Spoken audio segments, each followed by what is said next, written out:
Hail and well met. I am Mr. Eager DM at your service, and we welcome you one and all to Trapped at Home, a live stream Dungeons and Dragons broadcast presented by Lawful Stupid RPG. Thank you for being here to witness our playthrough of Baldur's Gate: Descent into Avernus.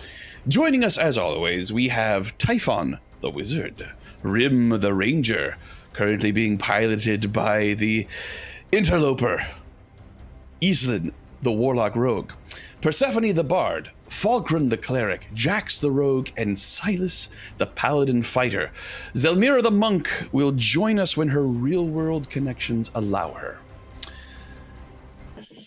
My friends, it is time. I extend my hand, inviting you to step with me into fantasy. Release your hold on that which you know to be true, and let imagination rule for the next few hours.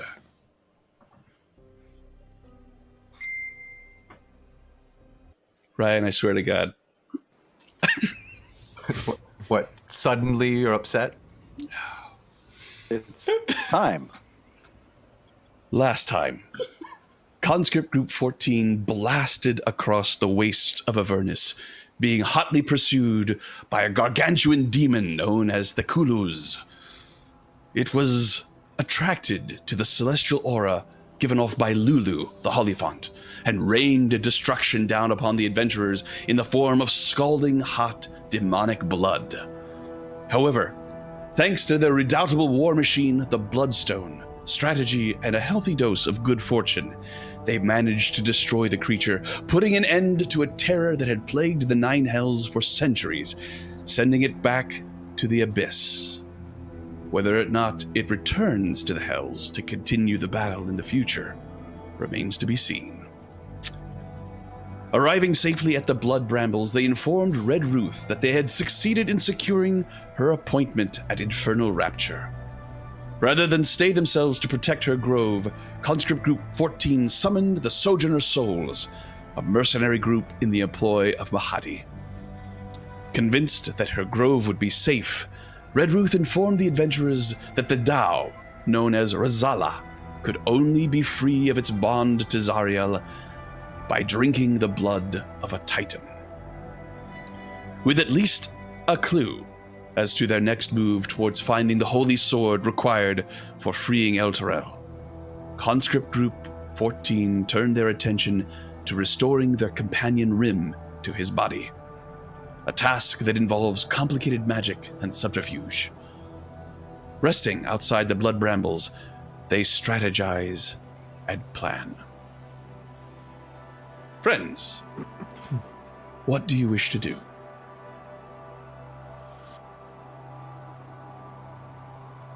Continue with the soap puns, I guess. Yeah. Shower me with soap puns, please. Hey, you did one! Yeah. We need to punish everyone when a pun like this comes up. There has to be a consequence. I know, some kind of deterrent. Or I'm deterrence. surprised Sean hasn't enacted them yet, honestly. It is really refreshing, though. I think taking a bit of a bath here, so let's Don't be a wet blanket. Zestfully cruel. That's right. I would like to look around. When last we adventured, there was someone who had come along. She had been joined by Smiler the Defiler. Indeed. You are in the presence of Smiler the Defiler, who has his Devil's Ride, the Victor Cycle. And with him is his companion known as Zelmira, who helped you immensely in the fight with the Kulus, wielding the power of water to smash it into the ground. You're welcome to talk to them, of course. And also, Smiler has suggested a way in which you might lure the necromancer Feonor to a location that would be perhaps beneficial to you, favor you in any sort of attack upon her. Could you remind us? It was a store of demon ichor, correct? Yes, he knows. Stored as a cache. Yes, cache, he knows of a yeah. cache of demon ichor, which of course would be very useful in terms of being able to boost your infernal machine and give you maneuverability. But also, it's something that he knows that she would be interested in, and perhaps be willing to commit herself as well as her forces in order to reach. It is. He says it is being stored inside one of the enormous flying fortresses that you have seen in various forms during the Blood War. These huge 150-foot tall sword-like battle fortresses that fly across the plains of Avernus. I believe I've shown you one. Let's see if I can find that picture for you while you discuss. Tess occasionally had one behind her when she had her virtual background on, I think. She did, indeed. My Zoom updated in a way where now I can't do it without a legitimate green screen. Oh. Ooh. Processing power was tough for that, I think.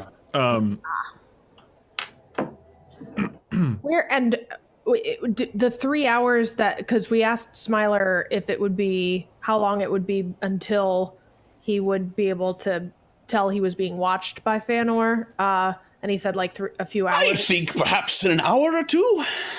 But that was not over our short rest. That's that's what he said at the beginning. We've rested. Okay. Now we should be coming up here. I'll have a little bit of notice, but I just need to know what to say. Do you think it possible that if you were to just spit it out, she would be suspicious of your confession? Well, it would help if I was talking to someone, having a conversation. I think We've I've never done encountered you just rambling in the wastes before, after all. Quite. Would your friend be sufficient for this? Zelmyra says, I'm not 100% clear, not hundo P, on what's going on, but I'm happy to help. Smiler's informed me that you all were the ones who secured my escape from Mahadi. That has problems attached to it that have yet to manifest, but I'm grateful and I do owe you. And I find it best in Avernus to take care of such debts as quickly as possible. So, what can I do? Let's just listen to him talk. Is that really all? Just make it sound as exciting as possible to have this cachet of demon ichor. Perhaps has Fëanor met you before? Well, I've seen her at Infernal Rapture, but I don't think she'd recognize me as anybody in particular. What if Smiler mentions the fact that he has some artifacts that he managed to take off a party of adventurers? Like if he mentions Quietus and perhaps the Cape of the Montebank, just something to entice Fëanor. She seems intrigued by taking things that do not belong to her. Or should we go the opposite route and have him mention our defeat, our legendary defeat from earlier today? I don't think letting her know the extent of our capabilities is a particularly wise decision. Well, when you put it like that. Well, that is, in a way, what I have been doing, at least. Stoking her jealousy and anger and her arrogance, as I have been able to with the help of Persephone. Now, I also, perhaps a bit of a story laced with the truth, Zelmyra. You're in a bad position. I can only imagine what the extent of your little sojourn here means to your service to Mahadi. I'm certain you will have to repay it somehow, and I can only imagine, as you wanted to escape with Smiler for some time, what a cache of demon ichor would mean to Mahadi upon your return, and how it might lessen your suffering. That's an interesting way of putting it. Fortunately, I've managed to secure my own protection. Well, you know that, and now we do, but it seems a plausible story to me. Perhaps. At least a context for the conversation we need overheard. Smiler sort of rubs his face. I'm not 100% sure on how this spell works, but as far as I know, for the most part, they'd only be able to hear me, not the people around me. So I just need to know what to say. As I said, it helps if I'm speaking to somebody as opposed to just laying out information. But what spell is it? I don't know. Some sort of see you from afar spell, I suppose. Pops up every now and then. Get a little bit of a warning thanks to some agreements I've made. But how do you know then that it is just you that they hear? Oh. Well, that's a good point. I suppose that involves me trusting the information that I have, but maybe that's not the best idea. At any rate, I would prefer to have the conversation with one of you as opposed to Zelmira. You know, she already knows of you, probably already wants to dispose of you. Perhaps keep the tiefling out of it. How about Out of game, it also helps the DM to not have to roleplay with himself. with himself? Yeah. Yeah, but that's one Falkrunn. thing for us, though. Falkrunn, you could do it and prominently display Quietus and not have to mention it, thereby accomplishing that particular bait. How about a conversation thanking you for services rendered and my payment to you being giving you the location of this cache?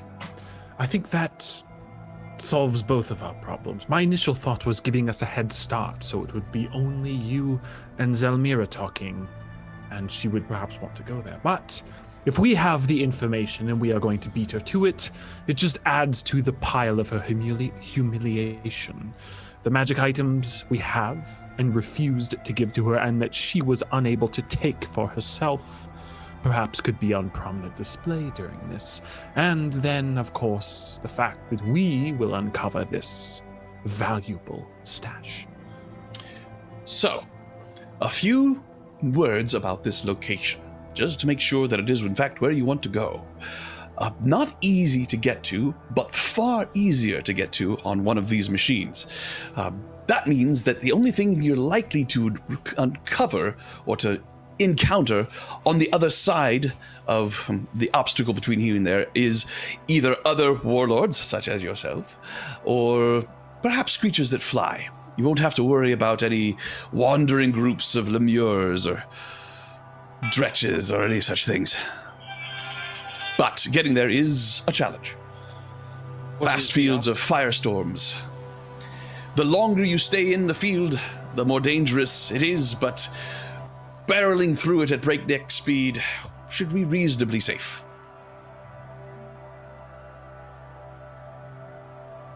I'd say we go. Let's do it. Very well.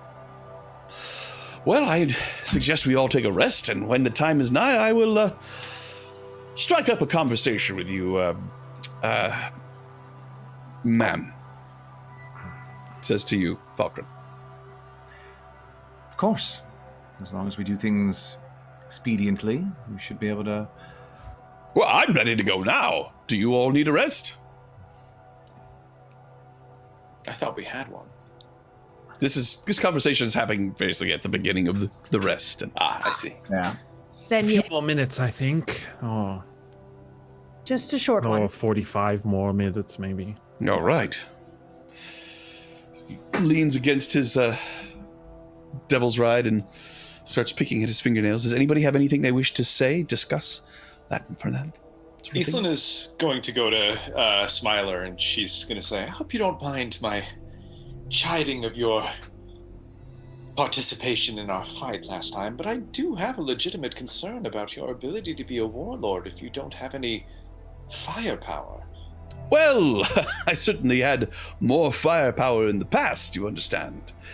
These days, mostly about keeping myself alive. And the things that I can do, very useful. Just not useful in that particular circumstance. And mind you, had you all not had this, and he dunk, dunk, dunk, knocks against the bloodstone, you would have been in far worse shape. You know that beautiful golden machine that Fiona tools around in? That was yours. Used to be mine. What can you tell us about it? Very similar to this. I don't think it has that torso thing. At least it didn't when I lost control of it. But whereas the Heartstone has the Heartstone. The Bloodstone. Bloodstone, yes. Why was yours gold? Any sort of... Oh, well, the best armor that you could get around here, of course. Very, very hard. Very difficult to damage. I see. So not just an aesthetic choice. No. Although it is gorgeous. Magically or physically hard to damage? Both, I think. Good to know. You think? Well, I never really had much of an opportunity to test it, frankly. Until you lost it. Until I lost it. And what is it you hope to do as a warlord here?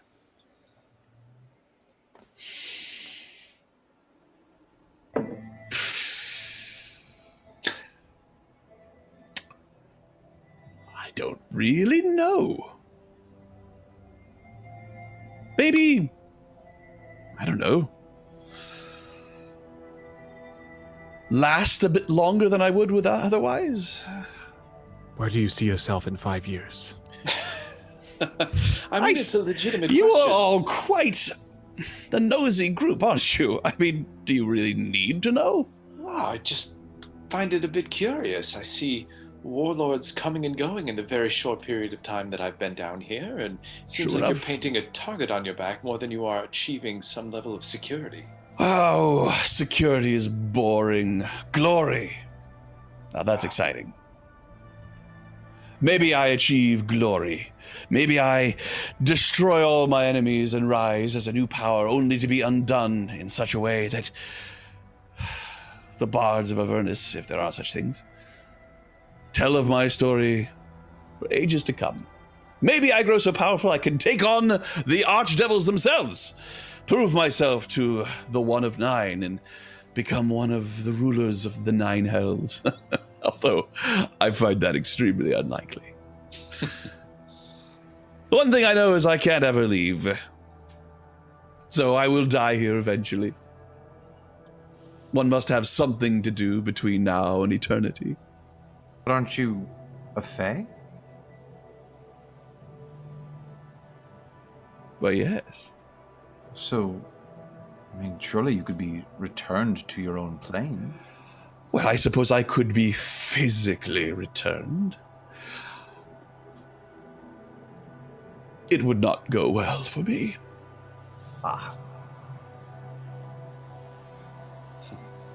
Well, should you manage to prove yourself useful to the group, we do have a bard extraordinaire at our fingertips. I'm sure she will immortalize you accordingly. At your fingertips. Interesting. Ethan looks directly at Persephone. Smiler the Defiler has a nice ring to it. Also rhymes with beguiler. And some You'll other have words, I'm sure. You'll have to do something that impresses. Something worthy of a song. I must tell you, Persephone is no one's creature. Well, we'll hope for the best. Really what it is I don't write shitty songs, so... Oh, that's good to hear. As I said. You may as well forget about Beguiler, dear. Her poetry is elevated. Styler? Not quite as good, perhaps. It's funny, rhymes used to be such a big part of my life. I think I've told enough lies. At least you're honest about lying. Well, I always tell the truth about that. I don't expect anything else, or anything less in Avernus. Typhon, how are you feeling? Good. As the minutes continue, I regain strength.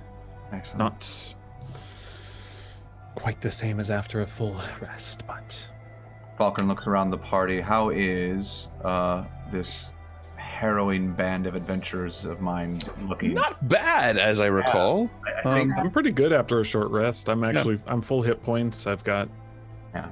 We also have our max hit points extended still. So. Right. Thanks to the Hero's Feast. Oh, lost my train of thought. I'm sure it'll come back. No, sorry. Guys, don't forget, by the way, we all have advantage on wisdom saving throws and are immune to the frightened condition. Yes. Don't forget advantage on wisdom saving throws. Because Seriously. we are really struggle with those. Well, Yeah. So you're immune to fear and poison.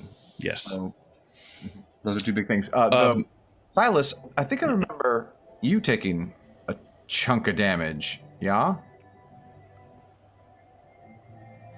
One could say that I was at 5 of 7. What an incomprehensible ratio to express to us. It's not a code. For Prime anything. numbers. I now remember what I was going to say. Don't forget that you did level up, but you do not get... So, just one more time. All of the abilities that you would get back as a result of a short rest, you now have. But the other abilities do not kick in until you achieve a long rest. So you can spend hit die to get up to your new level's worth of hit points if you wish. That is something that you would be able to get on a short rest. And any abilities that you have that just come up as a result of hitting level 9, you have those as well.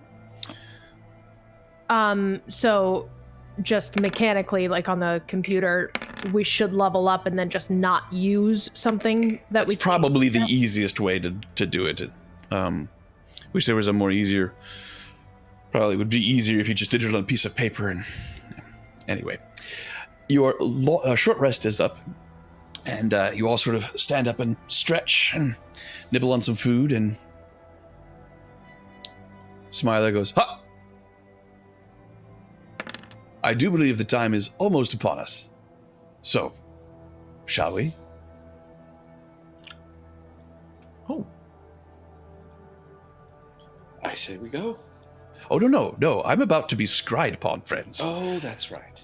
So, I will need to strike a sufficiently gallant pose.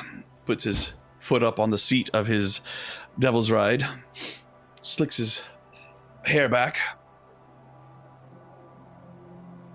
And this doesn't give it away. Like, this prep. I've been doing it for years. I believe him. Yeah, no, that sounds exactly like a man. Yeah. Well, I hope our paths do cross again, and as promised, here is your payment. Not on me, of course. I hope that's not a problem. No, it shouldn't be a problem at all. I look forward to doing business with you again.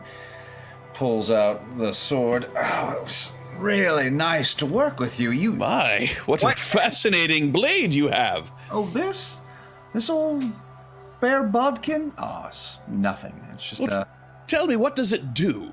This is an absolute terror to the terrors of the night. This is Quietus. There was a bumbling warlord once tried to get her hands on it. Oh, I don't remember her name. Oh, are you speaking of Feonor, the necromancer? Was that the one? I've heard her referred to as many things, but never bumbling. My goodness. At any rate, my payment to you, as you requested a cache of demon ichor, Yes, the location. Don't have it on my person, but I know where one is located. If you head towards the Styx, going roughly southeast for about half a day's travel, past the flame fields, you will see a gigantic blade-like structure driven into the earth. At the top of that, you'll find the Demonicker. Excellent. With that, we should be able to secure our foothold as one of the more powerful warlords in Avernus, finally putting the rest of these pretenders into their places. Indeed. Well, it's been a pleasure working with you, Omega. And you as well, Defiler. And we're done. Well, I think that went very well. Please, Falkrunn, make a deception check. I can do that now. Does anybody want to provide any magical assistance? Guidance. Too late. Okay. Well, with a 19 on that Ooh, deception. natural 19. There we go. Not bad. You feel Apparently. very confident in your performance. And Silas says, very well done, really. Falkrunn. She has been getting better at lying lately. Yeah, Falkrunn nods at that and then just looks a little sad. But So, shall we? yes, let's. All right. And he hops on to the Victor cycle and puts Zelmira around behind him. And looks at you all and says, "Tally ho!" And off you go. Following him, creating a large wake of dust and debris in his path. The speed of his vehicle is faster than yours, but he keeps it to a easily followable pace. And you head out across the plains. You are currently here. Let me make sure I'm on the right level. Currently here at the Bone Brambles. And you are heading quite far away to the south east.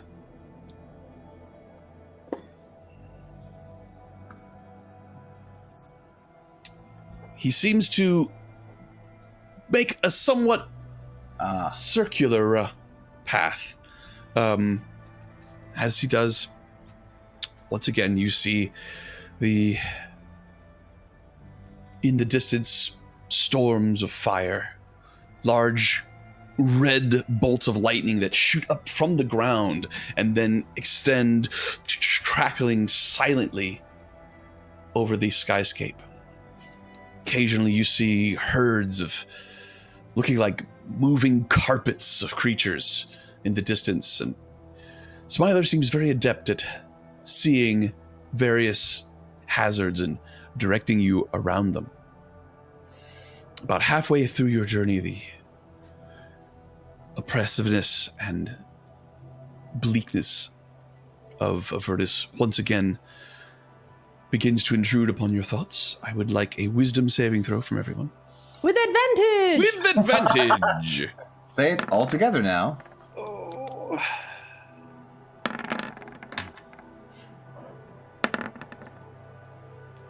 Goodness, thank goodness for advantage. Oh, there's an 11 pass. You feel Oh no! the weight pushing in on you. All of you manage to focus yourselves and keep the negative thoughts from overpowering you. Although, Jax, for you, it is a very close thing.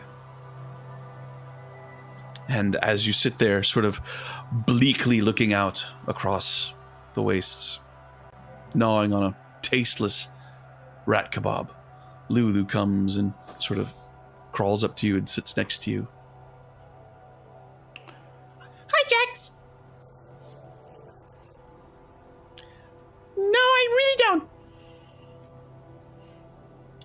I have a question.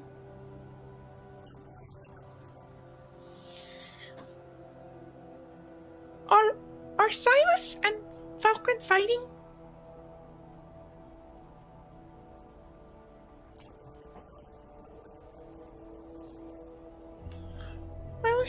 he's got a lot on his mind. I mean, there's Grumpy, and then there's...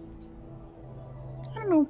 Feels like he's trying to pick a fight. It worries me.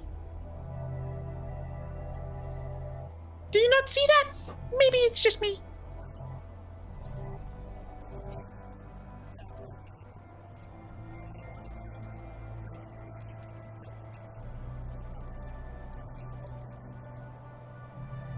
Really?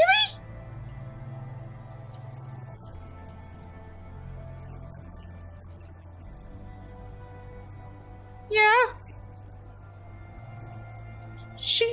She had a pretty good attitude about that, and she's helped us all so much, so many times, and so is he, all of you, but it seems like everyone's so angry all the time. I don't suppose I should be surprised by that, actually. Well, that's good.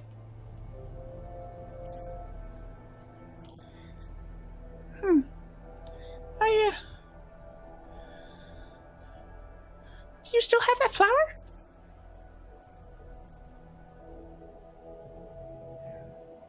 She looks at it for a while.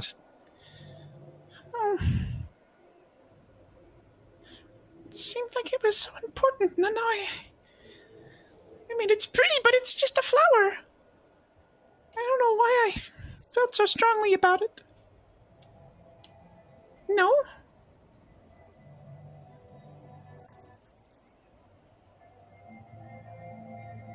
I hope you're right. I don't know if Typhon couldn't detect it, then it's not what I hoped it was. But no. You think?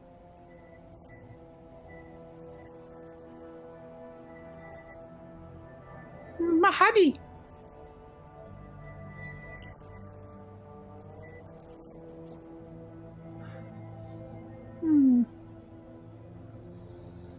There are certain things, Lulu, that Typhon... Oh, hi, Falkrunn. Hi. I saw the two of you sitting together and thought, better check on the kids.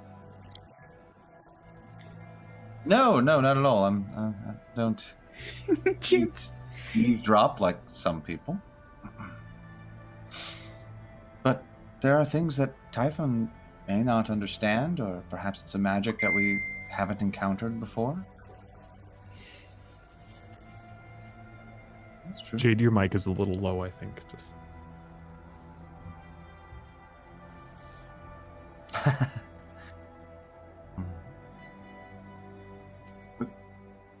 Regardless, Lulu, you thought this flower was special. And that makes it special. You had to give up someone's soul to get it. I feel like I should have known better. Lulu, this is a land of lost souls. Getting out is the goal. Might be a very expensive goal. You're not wrong. That's why it's very important that we all work together and look out for each other. And it doesn't bother you that Silas is angry with you all the time? You see this shadow kind of cross Falkrunn's face, and she's... No. Silas has always been a bit of a stick in the mud. Told you. But he and I we're fine. Okay, that's good. I mean, if I could, I'd just tell you all to get along. We'd listen to you. That trumpet of yours is no joke. God. I think Persephone's ears are still ringing from the last... It's funny that you called me a kid. I'm not sure how old I am, but I'm pretty sure I'm older than you. That's true. That's true.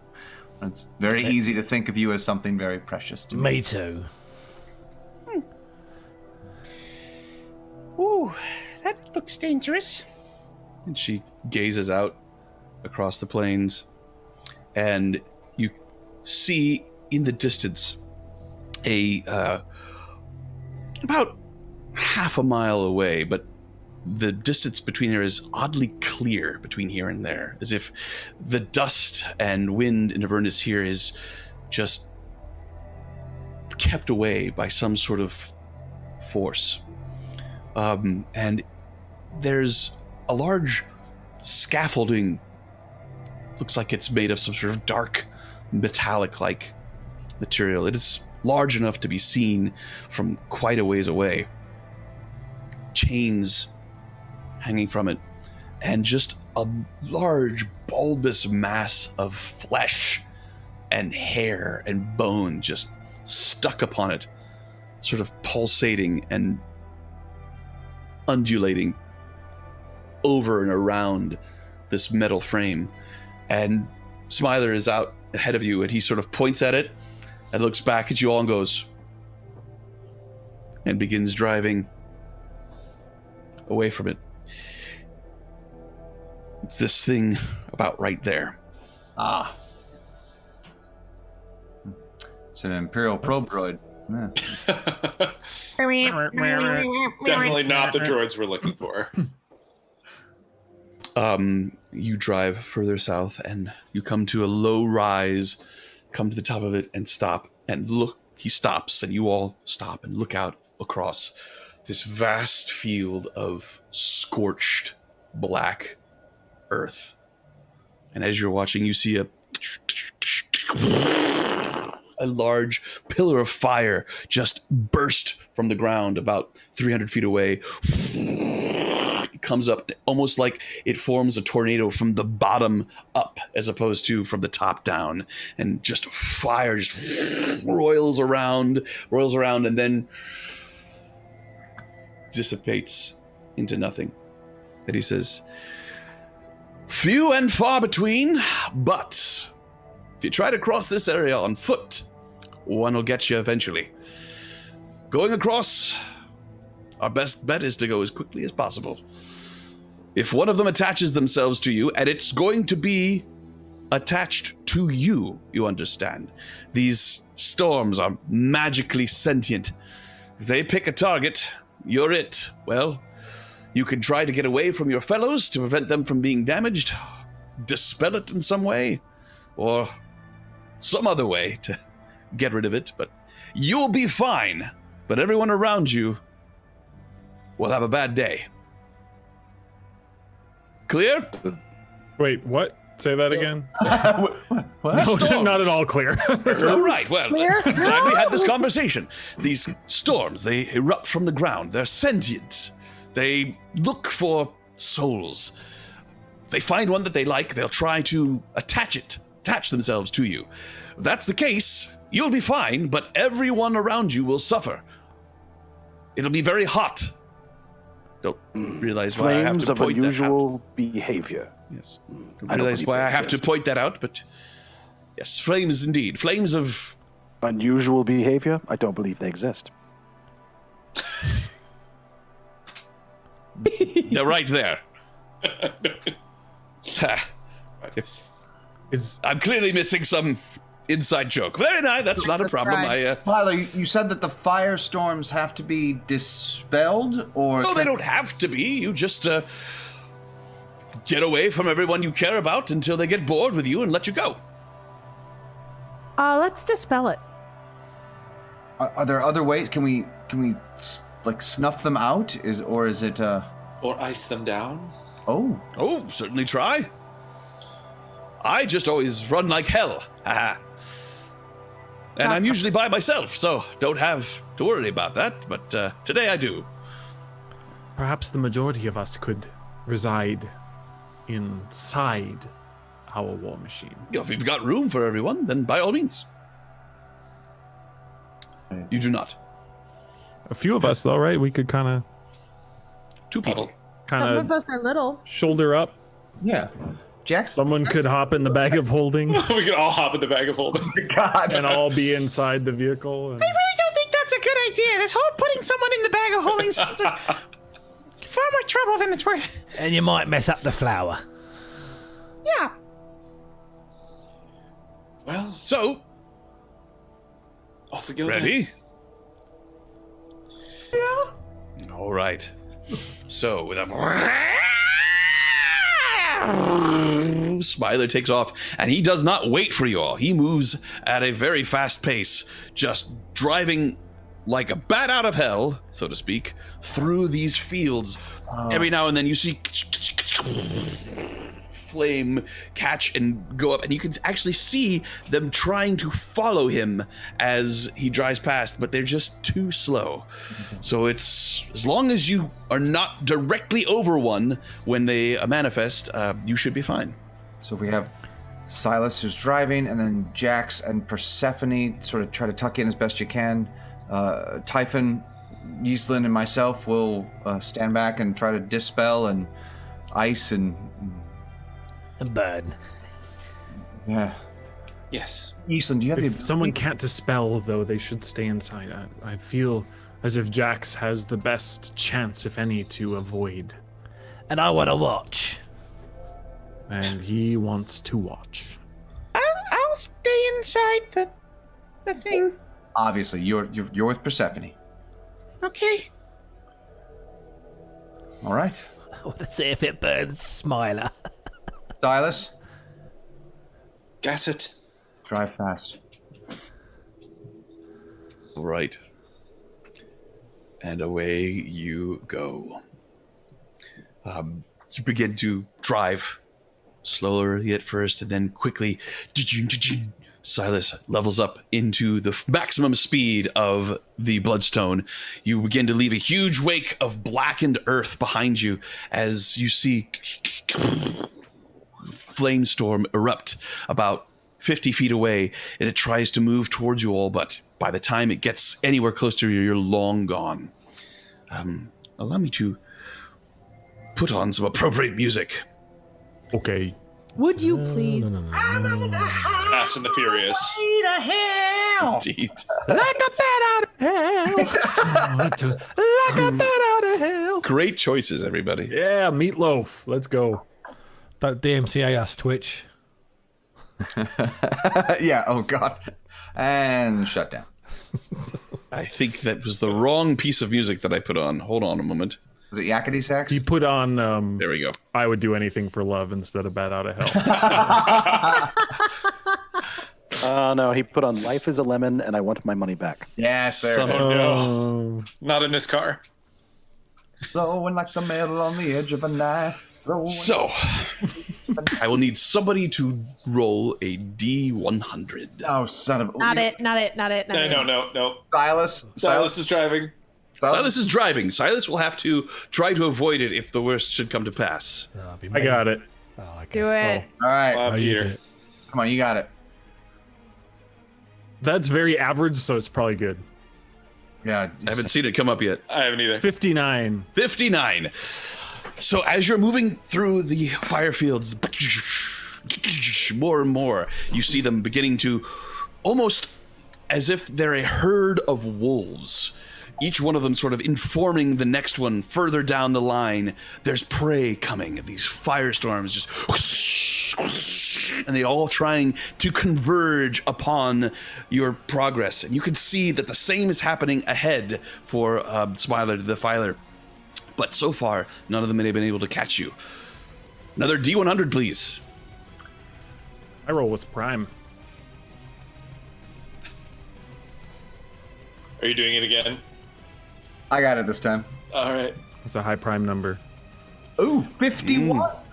Another prime number. Another Prime. Amazing. No, it's not. Go, Omega. It's not, though. The 17 times 3. Sorry. More of these storms coming, and you see a couple of them actually crashing together and forming into larger ones, kicking up huge clouds of black smoke and ash. Not nearly as large as the Hellstrom that you've encountered before, but still very dangerous. And you can feel the heat emanating off of these things. And each of you can almost feel a call or a beckoning from these storms, saying, "I want you. Come with me. You you will be one with the fire.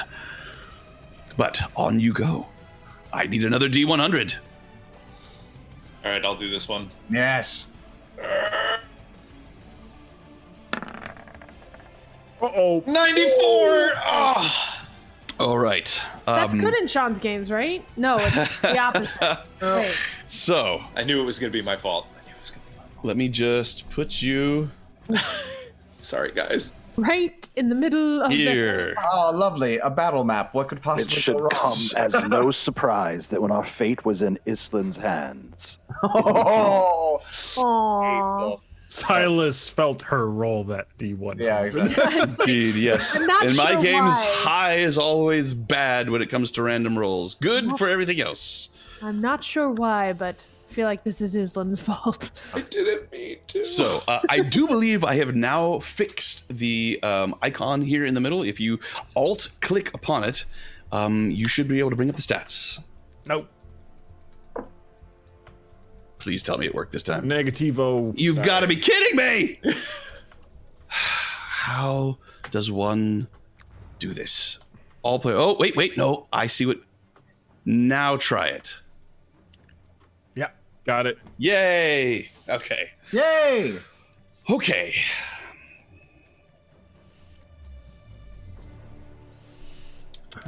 Who's turning the vehicle? So, Could have been me? massive explosion of flame just comes from underneath the bloodstone, lifting it 10 feet in the air and dropping it down. I need everybody to roll a strength saving throw. Oh, God. All right. quick question for the DM. Mm-hmm. Assuming there was a paladin who got an aura at level up, is that in effect? It would be in effect, and we will go ahead and give you that aura. Ooh. Let's see. Click there. Nice. 10-foot circle, right? Correct. There it is. That's a 5 foot. No, it isn't. It is. Is it? Each of these squares on this map is 10 feet. We are 10-foot Gotcha. people in that case. Indeed you are. So everybody who is not secured, for example, Silas driving is secured. Those of you who are inside the I'm on a belly of the seat. thing, Is that secured? not on the seat on the outside. So we did say that Persephone and Lulu were secured. Persephone and Lulu are secure. Yeah. Lulu would probably be all right since she's got a fly speed. But Persephone, you are good. You don't have to worry about this. But the rest of you, strength saving throw. Jax, you're not able to hold on, and you are falling off of this, off of the demon stone.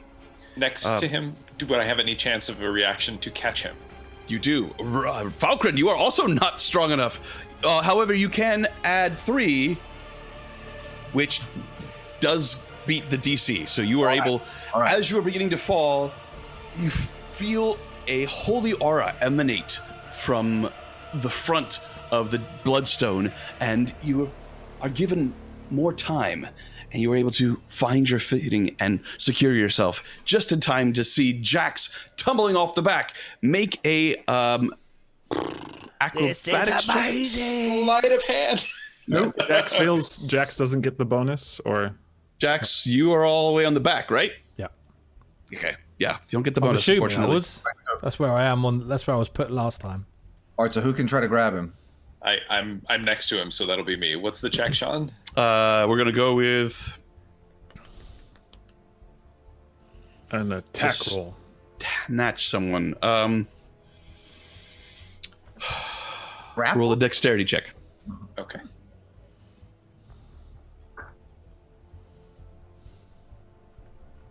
$11.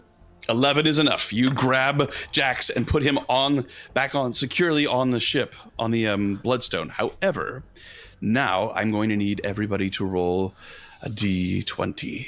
Oh, this is fun. Is this for inspiration? Nope. No. I rolled 18. And All I've rolled is 10s today. That's all I can do. But that's average. Like, that's not, it's not awful. All right. Persephone and Lulu did not need to roll. But I see an 18 from Falkrunn, a 10 from Jax, a 6 from Silas, and a 15 from Iselin. Falkrunn, you feel as you are teetering on the edge and find your set footing again. Damn it. You feel you will be one of us, and the fire begins to swirl around you, and you find yourself in the center of a swirling maelstrom of fire, doing no damage whatsoever to the bloodstone. However, everyone around you needs to make a dexterity saving throw to avoid the flames. You're so lucky. Is that all of us? Everyone around Falkrunn. So at the moment, it's just Silas. Do I have? Oh, Silas and Typhon, looks like. Yes. oh, darn! I wasted such a good crit. This would be considered magic, Typhon. Okay. That helps. All right. So, Do I get in there? let's see. I see. Where's your dexterity save? I don't see it there. Who, mine? Hasn't come up yet, Falkrunn. Yeah. Oh, do I make a dexterity save? Oh yes. No, it's on Oh you, wait, no. isn't it? I'm sorry. You're the one who's been chosen. Yes, you don't have to make it. This Silas doesn't get his own aura, does he? I was Silas. He does. Oh, it does. He gets his own aura. Yes. Paladins, man. Yeah. So that is actually a 12 from you, correct, Silas? 11. No, an 11. An 11. All right. Cool. That means everyone has saved. So you will take. Mate.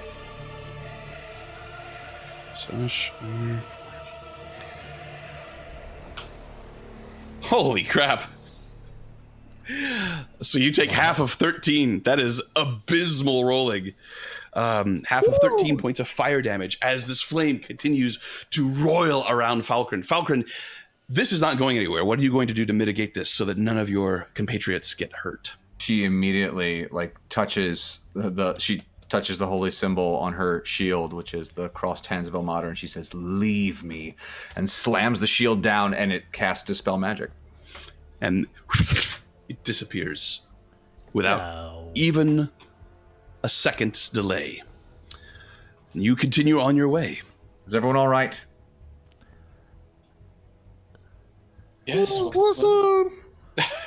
Best day ever. All right. That will then bring us to our final roll. Who will make the last D100 roll? Oh yeah, it's got to be me. I'll do it. All right. Let's have Rhimb do it. Oh. For Rhimb, Persephone. Uh-oh. Oh, you couldn't. Once again. Sorry, what is that roll? That was a 99. Man. You know what? At 9. least you stopped rolling tens. I shouldn't have said anything. That would have been great. So, What would I have rolled? just as you've all breathed a sigh of relief, having left this one firestorm behind, another just lifts the bloodstone up in the air. It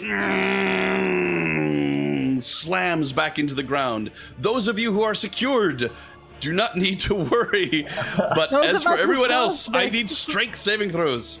All right. Come on, Falkrunn. Yes. Ooh, yeah. Okay. 15, which is an 18 since I'm by Silas. Yes. All right. Iselin, you're good. Jax, you're good. Typhon, not Is so a- good. All right, I will use my reaction to use arcane deflection to make it a 14 then. 14, you are good. So you begin to fall off of the bloodstone. You put your hands out, and there's a burst of arcane energy that just slams you back onto the bloodstone as it lands back on the ground, bouncing back and forth, skidding across the plains, fire beginning to encroach upon you. Everyone, make a D20. Roll a D20, please. Sean, can I preemptively prepare a Dispel Magic as soon as it looks there like we it's go. targeting someone? I need the damage has to be rolled first, but yes. Gotcha, okay. You can give it. So, it doesn't look like anybody's beating a 19. Nope. Well, that's a... So that is on Silas. Silas, the fire, as you see it rise up in front of the bloodstone, looking at you, looking very much like some sort of serpentine demonic form. And it opens its mouth. It says, "Come to your mistress."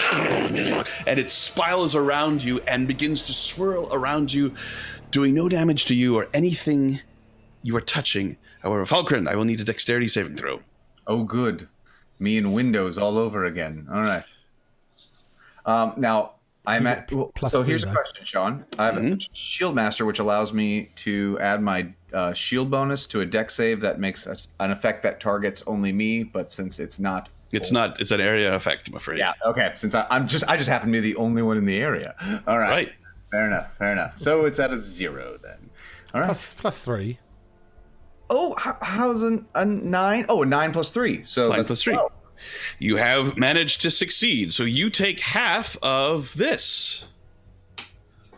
You take 11 points of fire damage. That's the half, or that's what I take? That is the half. That is 22 halved, all right. 11 points.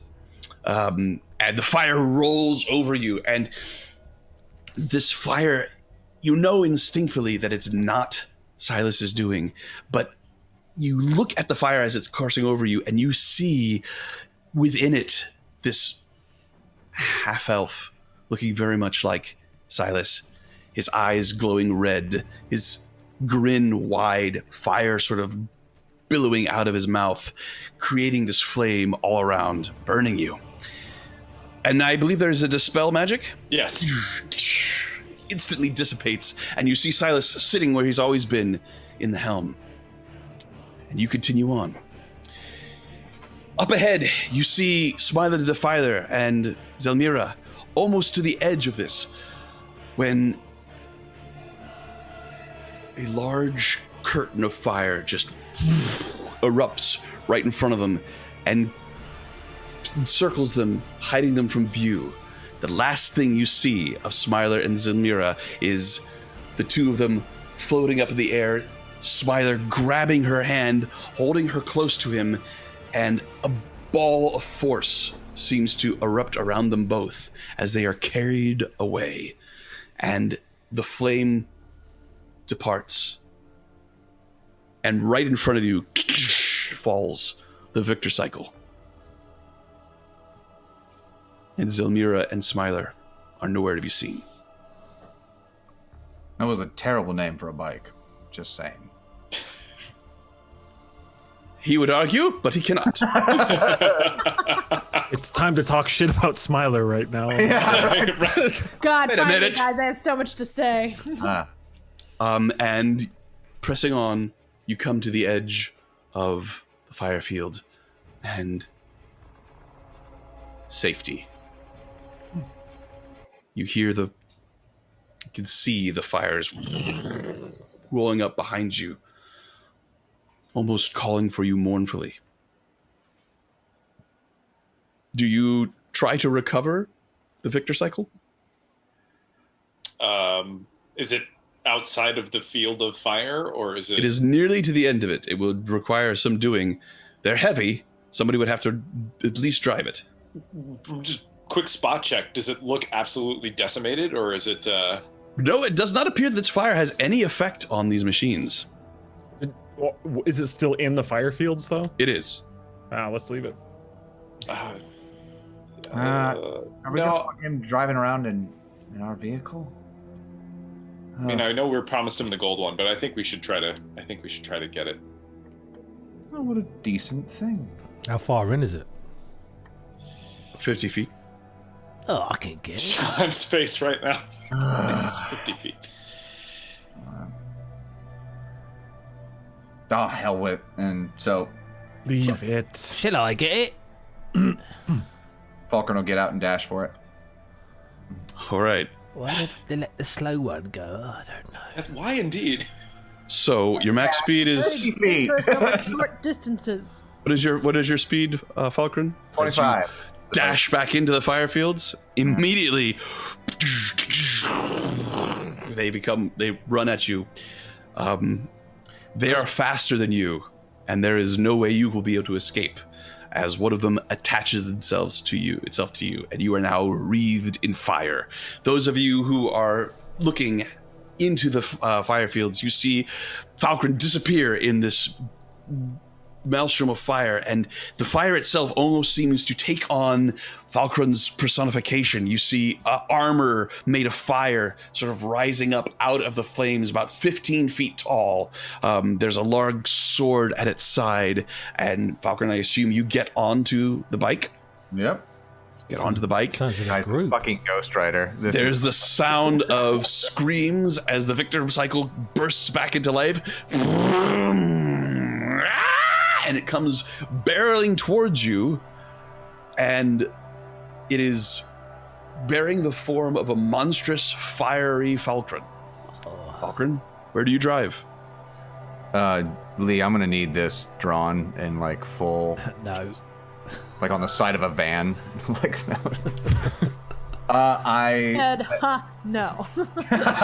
The max speed of the Victor cycle is 120 feet per round. So that's its speed. You can also use your action to double it, of course. So I keep myself 30 feet. I'm not sure the radius of this flame thing, so I'm gonna keep myself at least 60 feet away from the Bloodstone. Okay. And head towards the giant flame or the giant sword ship, which I assume we can see on the map. You haven't seen it yet. Okay. Then I'm heading in the direction that I saw Smiler and Zelmira like shoot off to. They are nowhere to be seen. They were carried away. Then I gone. bring the bike as close to so within the 60 feet of the Heartstone, and then hopefully Bloodstone. Bloodstone, and head. And then kind of look at the group and go, "Where are we going?" Does it seem like there are many of these things attached to him? It's one very large one or several. All right. Is he coming near us? It seems that he's keeping his distance, and you see he's driving, and you see him put his hands up, and you see this large sort of flame version of Falkrunn put hands up. Okay. Doesn't seem to be harming him. Well, he said that they will go away eventually when they get bored. That is what Smiler said. Okay. So I was listening. Little concerned it might corrupt her.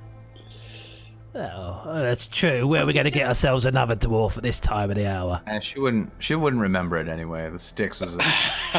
You could just dispel magic, though, right? Yeah, right. Is anybody doing that? I'll do it. How far away is she? Well, no, hold up. It's a third level spell slot. I We know. have to fight an This way. archmage or necromancer or whatever she is. So you know that Falkrunn can do that as well, and also the fact that it's not within range of anybody, like it's not hurting anybody. Let's see if it burns it alive. I didn't get the sense that the disinterest comes quickly, but I guess we could see. Yeah. I begin to question Falkrunn's faith. I believe that Ilmater would certainly appreciate the suffering that she's putting herself through. But carrying demonic entities around, perhaps not so much. Well, it's not willingly, is it? Is someone gonna help her, or are we just gonna wait? I was just going to see if she burns. No. All right, I do it. I cast Dispel Magic. All right. Not much time has passed. Falkrunn, just as the Dispel Magic washes over you and takes this flame away, you are starting to hear seductive voices. You were starting to feel cold, of all things. And the promise of warmth lay behind you, beckoning, welcoming. And just as you're thinking that you might slow down a bit, contemplate going and examining the fire fields a bit more, the fire dissipates and you are on the Victor cycle, moving after the Bloodstone. Am I able to sense or see who cast that?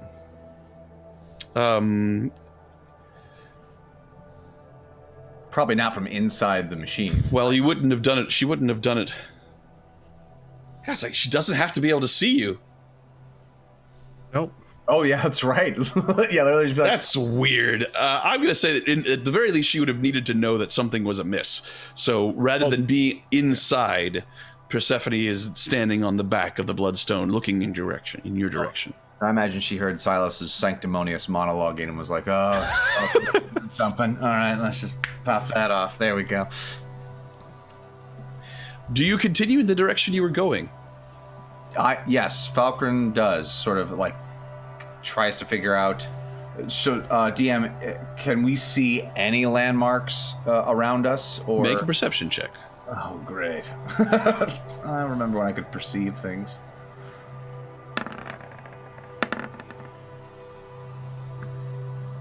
Now, Jax. Oh, all right. It was Falkrunn's perception check to make, or fail. So Falkrunn makes a 16. So she kind of looks around. Am I able to discern anything from with a 16? You look, you squint in the distance, and... Well, it can't be that. That's too big. But the closer you get, the more you realize you are seeing a version of this far in the distance. Even from this far away, its height is intimidating.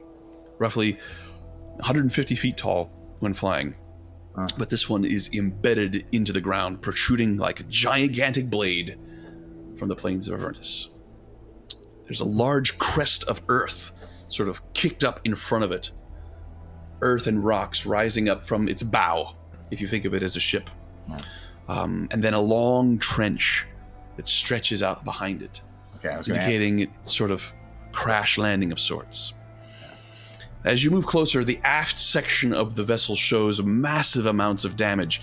Many of the decks exposed in bits and pieces, so you can actually see each of the levels, some of them more open than others, some of them with just holes, some of them with entire sections visible.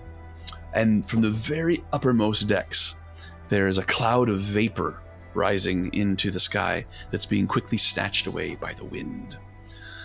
And after a few more minutes of driving, you come upon this.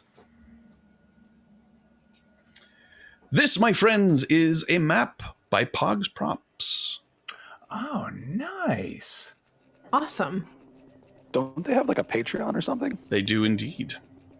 If somebody will throw that link up in chat, they are our sponsor for this evening. Really good. And hopefully more evenings in the future. Yeah, I love them. But at any rate, you'll see where you are on the map. Oh yeah, we so itty bitty. Look at us all the way down there. What do you do? Typhon, do we have a plan? Do we actually need to find this demonica, or can we simply leave when we see her approach, assuming she will chase us, knowing we have the quarry? Smiler did say that he would help us with an illusion of some kind. I do hope he makes good on that offer. We get the sense whether or not they chose to leave, or that the flame did something bizarre to them. My assumption in seeing what happened is that they escaped. Then you're right. There they was some better type go of back up. protective magic. I imagine he wouldn't leave the victor cycle if he had a choice. No, but most teleportation spells would not take such an enormous object along with it, at least in my experience. So, plan is that The demonic ichor would be useful as far as your battle. that also wouldn't be terrible to take the high ground. This battle may come upon us at any moment. So before we explore, I think we should have a plan for how we intend to defeat Feanor and her band. Well, so DM, how much of the ship is sticking up out of the sand? Like About 2/3. Okay, so we're talking like 100 feet. 100 feet. Okay, so that is quite a height advantage over anything that comes at us. But we'd have to get 100 feet up into the air. So there's that. And we want the battle to happen here, I would assume, not somewhere else. I mean, we have to get her and then get her back to the Wandering Emporium. And we have only... Typhon? How much time left? You would have about 4 hours left in this day before you would need to long rest or risk exhaustion. And then how much time do we have left on the 2 hours or everybody dies? 2 days. 2 days. 2 days. You have So 2 that's 4 hours left in this day, Yeah, and then one full... and then a long rest, and then another full day. And as a... So I think in terms of like getting her here and then trying to get her to follow us or chase us, I say if not now, when?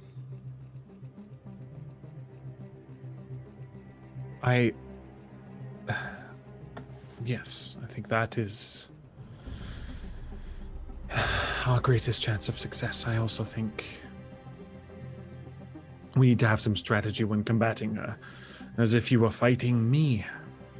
I hate to say it, but... Exactly. Well, what He is the is- last thing you would like us to do if we were fighting you? Punch you? Surround me, be close, get up. In my face, as it were. Smiler gave us a bit of a heads up with the warning about the armor. So we know that perhaps shooting spells at the vehicle might not be the best option, but I've rarely seen anything stand up against the Bloodstone. Right, I don't know if the armor, he gave absolutely no details about what it Right. perhaps just resists everything, I don't know. But, Persephone, if the Cloak of the Mountebank can get 2 people? Yes, but I used it today. Oh, so you did. That's all right. I can foil at least some of her actions. I can attempt to. And I think if Lulu stays next to me, there's a great chance that she will have no recourse to it. I could do my best to counter what she casts, with Lulu protecting me from her counterattack. Oh, now there's an idea. Now, would that mean Lulu has to put her aura down every time you cast a spell? I can cast outside of her aura, as long as I do not need to cast through it. So I could counter her spells from within, but she would be unable to counter me. But what if... Sounds great. Playing a distance game with a spellcaster is dangerous. That is what I will do, but my thought is I will counter whatever I can, or at least attempt to. But we need to get Jax, Silas, perhaps others, as close to her as possible, as quickly as possible. And knowing her penchant for the undead, Silas, I imagine you and I have our work cut out for us. And she may have minions, bodyguards. We may need to suffer them in order to, well, damage her as quickly as possible and then deal with them. Are there any traps we could set, either magically or otherwise? And I look at Jax. I don't do traps. We all have our boundaries, that's fine. Not you make- sportsmanlike. Can you make me invisible, please? You know, the good invisible. Bad form, Persephone. Bad form. If she pursues us, I have an idea. At what point do I try to occupy her? And how? I think So that's a thing too. We have that jar, right? You do. It is a small glass or topaz-looking vial made of crystal. So, I like Typhon's initial plan of using Lulu's shield to protect him and counterspell anything that she shoots at him. What if we use Lulu as a way to essentially drop some shock troops right in front of Fionor? If we Cloak of the Mountebank Silas and Lulu next to her, she would... That's not I'm an not option. sure you've been listening, Falkrunn. She Can't cannot use use the the cloak. spell. Tomorrow she could. I don't think we have tomorrow. You think she'll be here in the next 4 hours? Yes. Well, we made it clear we were heading here now. Fair enough. But she still has to travel just like we do. In theory. She's had time. So, All right. no cloak. No cloak. All I right. imagine Misty Step doesn't work for anybody but you, Typhon. I can also dimension door, but that would be bringing me No. close. That's not what we want.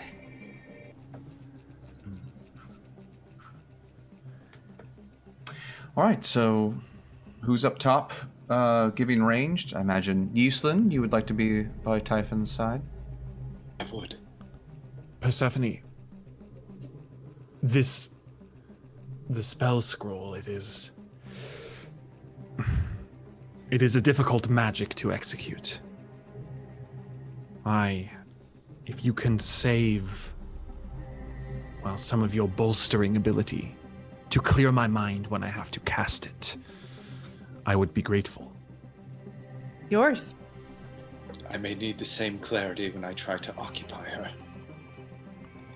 I'll make sure I have at least that amount left. All right, so Can you make me invisible? Yes. What, the good one? Yes. Oh, but not right now. Obviously. so Silas, Jax, and myself in the Bloodstone, leading the assault on her vehicle, while the rest of you rain hell from above. From above. I see. Or wherever you wish to be. Unless we all wish to stay inside the vehicle, but having two targets to deal with would be a much better... I feel like I have much more use up close than at a distance. Well, but if you're going to offer your inspiration, are you able to do that? And A game question. How long does my bardic inspiration last? 10 minutes. So I can just give it to them. what's the distance on it, though? No, I think they just have to be able to. Beginning of the fight. Yeah. Oh, so there isn't like a... She has to be like now. within 30 feet or something like... Oh, okay. I got you. So if we know that she's coming within the 10 minutes, you can be like, you're inspired. Later. Got it. Or like, yeah, we see her coming and then I give it But to you can only give... But so, meta question, she can only give one inspiration at a time, right? per round. Per round. Oh, per round. But we hang on to it. It's 60 feet as well. Ah, okay. Got it. I'm also concerned about just entering this place. We don't know what's inside of this That's true. ruin. Assuming we can fight from the top is assuming we can Sumptuous. even make it to the top. That's true. I guess a tall order.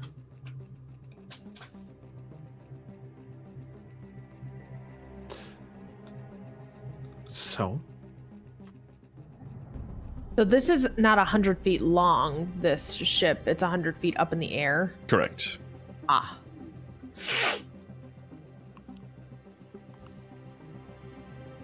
A huge pile of ship. Well, if we're going to get on it, we have to start now. If not, we move on.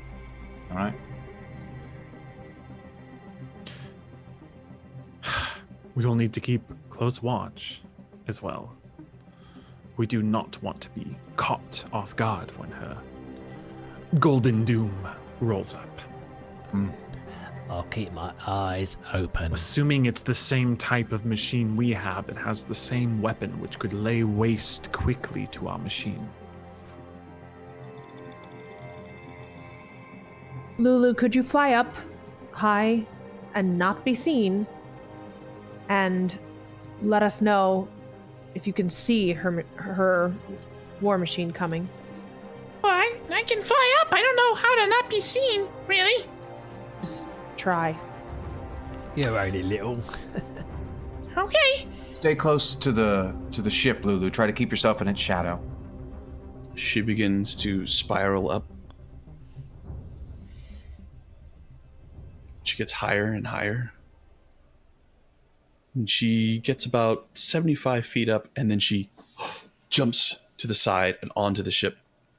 You could see a little golden dot, and she's looking up through the mist. You can't quite make out what she's looking at. She is not moving. Jax, do you have communication with her? Yes. Right now? What do you Ask her say? what's going on. There's flying demons up here, Jax. Oh, come back down. They're looking for me. Quick, come back down. I'm He's back. got demons. If I move, they'll still see me. They're right there. Can I see them from where I am?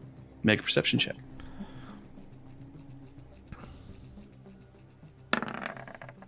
30. Ooh, looking up, 100 feet up through the vapor that's escaping from the top floors of the top decks of this ship. You can barely make out circling shapes. They remind you of vultures circling around carrion. I can see them. They're like big vultures. She's faster than them, right? Can she just zip down here, and if they follow, we kill them here and from the cover of the war machine? Oh, I would like to avoid a battle before a battle. Well, it looks like Lulu's found us one. So. Agreed.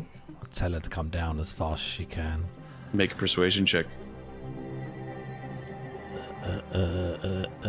Persuasion. Oh, come on. Someone aid him in that? I was gonna say, yeah.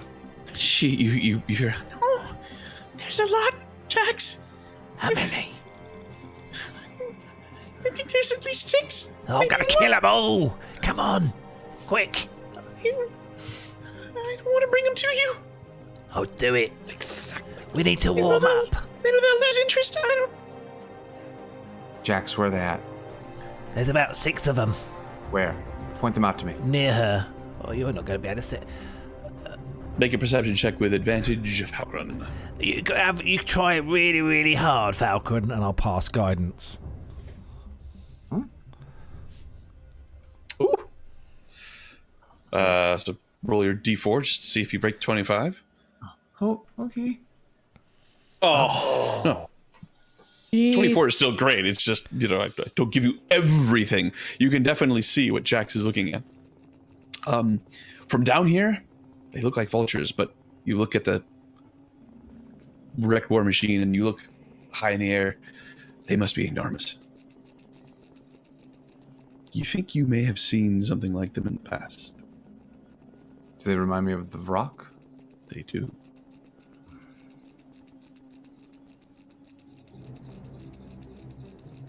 Typhon.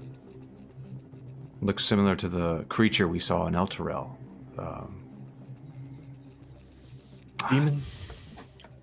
Yes. Vrock. Not DM, these are, in fact, demons? Yes? They are, in fact, demons. So, with that perception check,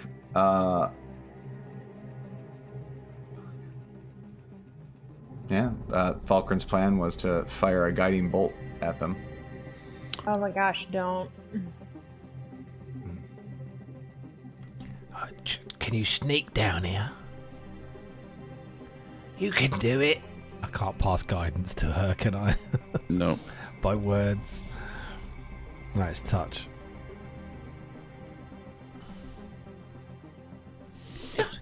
They'll follow me if I leave Jax.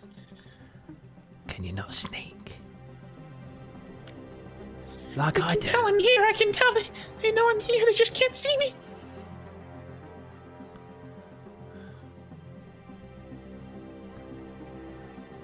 How high up is she? 75. 75 feet. I'll come and get you. Jax, how are you going to get 75 feet up? I'll use my hands and my feet. You're going to climb. It's not that bad a plan. It's better than just attacking. We don't need this battle right now.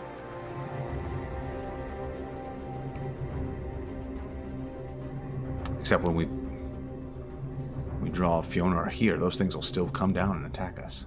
Maybe. Jax, this is stupid. Do it fast. Okay. I will cast invisibility on him. What normal? All right. You're invisible for the next hour, Jax. This will be a difficult climb. There are handholds, but they are few and far between. And as you touch the metal, there's almost a sweaty quality to it. Falkrunn comes forward and says, "Be careful." Casts guidance. Okay. You can see into the interior of this thing. It's possible that there might be a less arduous path Probably sneak up the inside and going through not the be inside. detected. Yeah, or If he's invisible the whole time. Is there any ledges that I can see? Yeah, I mean, each deck, as you're going up, there's bits and pieces of it exposed. Each deck is easily accessible whenever you want, but the decks are 20 feet tall, so it's a matter of climbing along the outside to this point and then making up. There's a hole between here, so you can't just go straight up. You've got to go along the side to find another way up. It will take hours to climb. Oh, he From sort the of outside. steps back a little bit. You could probably see his footprints in the dust and looks for a ledge. You probably can't see the rest. And he summons a blade and throws it to the ledge. Okay.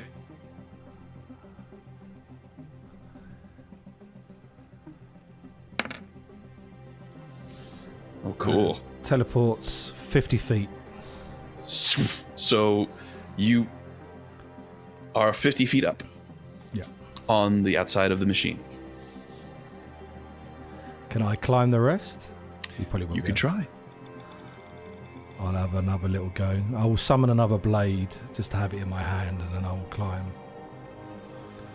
Okay. He's got guidance, so if I need it. I got a D4. 16. How's that so far?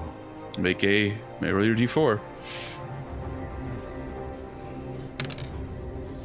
17. 17. You manage to make it 20 feet. You're almost to Lulu. I'm going to need one more. I'm coming, Lulu. Come on. Can you guidance yourself, by the way? Come on, Jax. You can do it. I'm nearly there. I will climb a bit more. He's visible now. No, I'm not. If anybody had inspiration, Does anybody have inspiration? You do have the inspiration potions that gave 15. you. 15. Your hand slips and you grab on, but you're not able to summon the strength to move these last 5 feet, and you don't make any progress. It's a bit greasy. I'll try again.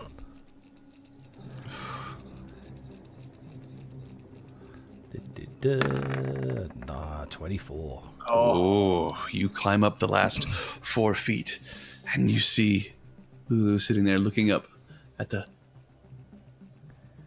circling rocks, which are now quite visible to you.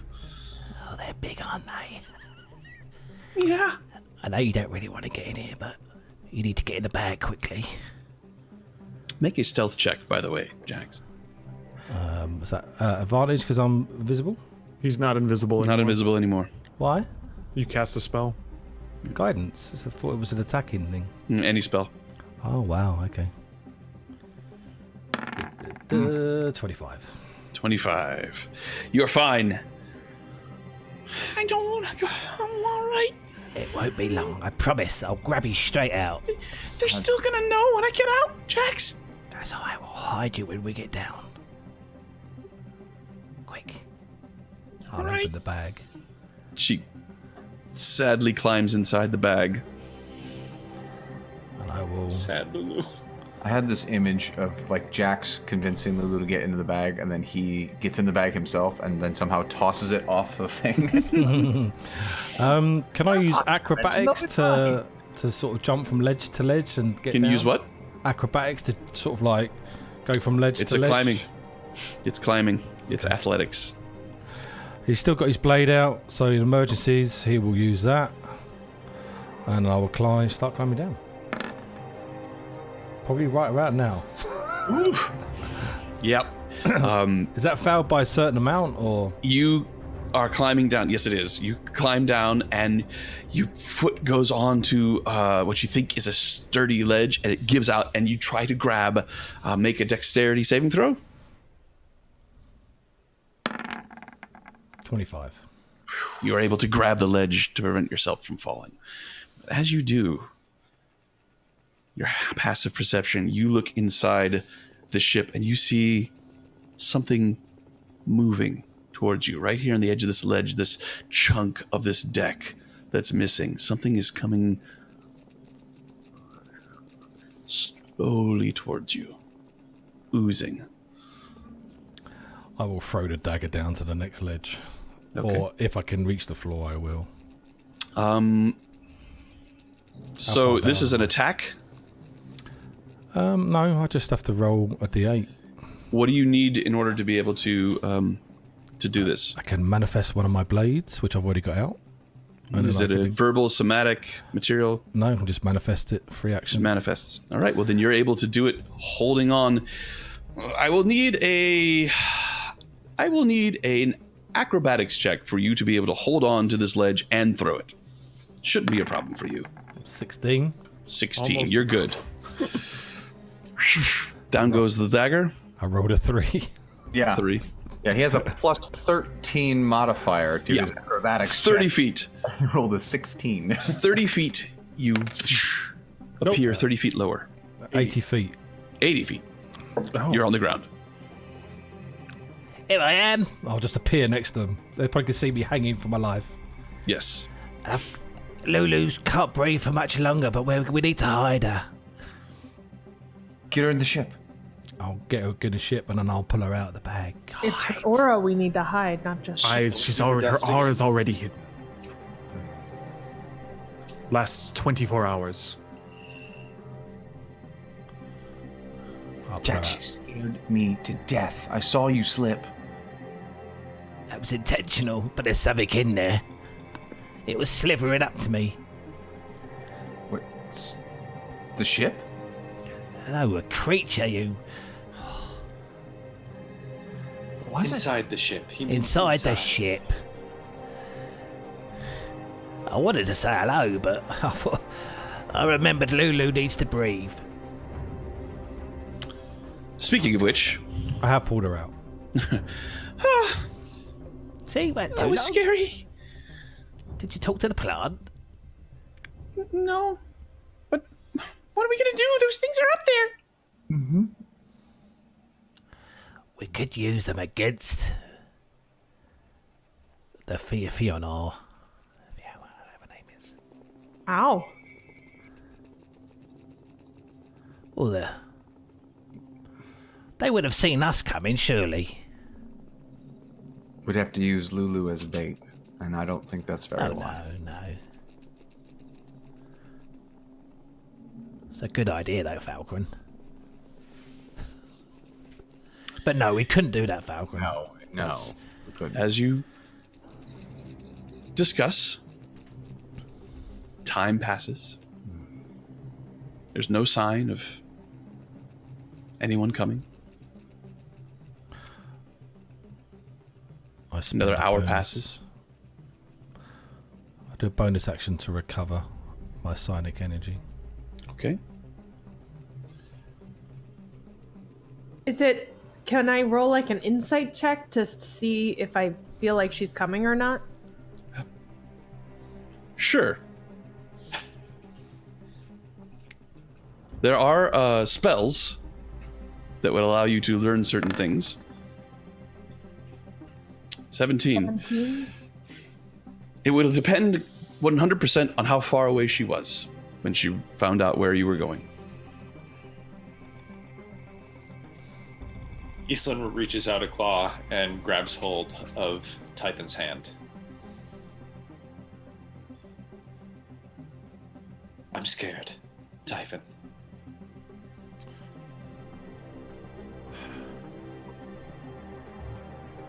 I'm worried too. We have to concentrate now. Well then, please forgive me for doing this. Because if I never have a chance to, I will be distracted.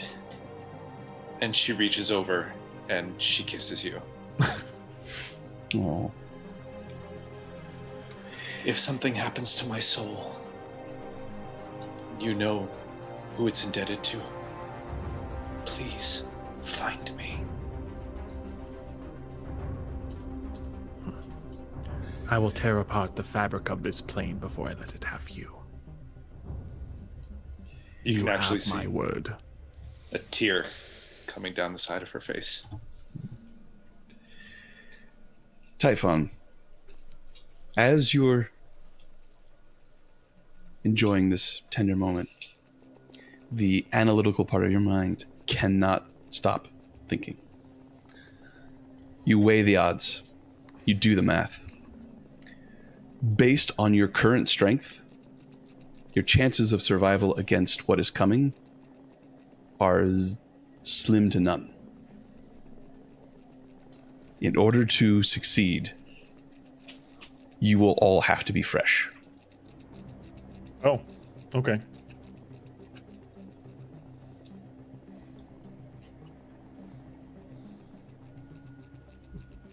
So, tiny hut? Should With we that little bit of DM wisdom, I will those- share that with the party. should we kill those demons first? Tiny hut. Leaving your infernal machine at the mercies of whatever is out here. Would be just like right next to us, right? You could do it on the machine. Can we put the tiny hut in the machine? No, unfortunately. okay. There is a large I was going to say that defensible place right next to you. Involves a little bit of work. So here's where I'm thinking as a player is that it sounds like our next boss is barreling towards us and we don't know how close. It could be in a round or 10 minutes or 12 hours. Well, It's a And so calculated risk. beginning a dungeon crawl when that is barreling down is like a huge, Huge no-no. red You're flag right. to me as a player. So I There take are your- potentially resources here that you could use to even the odds. I am getting the sense that that's kind of we're supposed to go inside. a chance. Nothing is happening. I mean, Sean did, DM did say it was 4 hours, then a long rest. So he said that, and so it was like the idea is that he was going to give us the chance to recharge our batteries, but we need to Let's go in. Let's go. Let's just do it. Yeah. We need to give the people something right now. Just like this is like, you know, make up with Avernus. It's like, all right, let's just see what we're gonna do. I mean, I don't want to force you along any particular path. If you want to take this time to prepare and take your chances, I could certainly roll with that. But No, I feel very stuck. I'm not sure how other people feel, but I'm happy to just. Yeah. Let's Let me find a door. I'm gonna go look for a door. Right. So your two choices of going in are, as Jax demonstrated, to climb or to move into the bottom of it and proceed that way. But before we do either, let us take our 10-minute break. For those of you who have stuck around, thank you very much. For those of you just joining us, the party has arrived at the massive form of a crashed flying fortress. It is many parts of it are destroyed and open to the elements. However, they have decided to make their stand here to attempt to take on Feanor the Necromancer and her forces. But they think they might have some time. So rather than confront her at roughly 3/4 strength where they are, they want to try and secure the area to make sure things are safe for them to take a long rest so that they can confront her at full strength and make their plans accordingly. The flying fortress rises before you, and you know that at the top of it, there are demons waiting. What is your plan? Conscript 14. Shock and awe. Well, Jax said that he saw something moving inside the ship. Yeah, sorry, my computer just took a dump. Don't know what was going on there. I think we start climbing, work our way up through the inside. See if there's... Is there anywhere we can hide our machine? Possibly. The wreckage casts a large shadow, and there is a trench that stretches out behind it. I think if we make a survival check to see whether or not either of those would be of use. Is anyone something you used to be good at, Jax? Yeah. I could guide someone. You good? All right, Silas. I will guide him. I think it used to go somewhere like there. Is anyone else proficient? I'm not anymore. I think now you're the only one, Silas.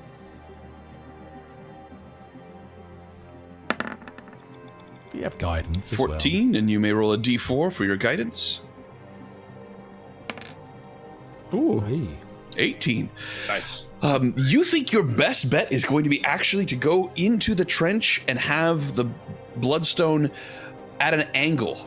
It protects it. It gives it a smaller profile from being seen from above, and the relatively darker color of the sort of scar that's laid out behind the flying fortress will hide the color of the bloodstone a bit better.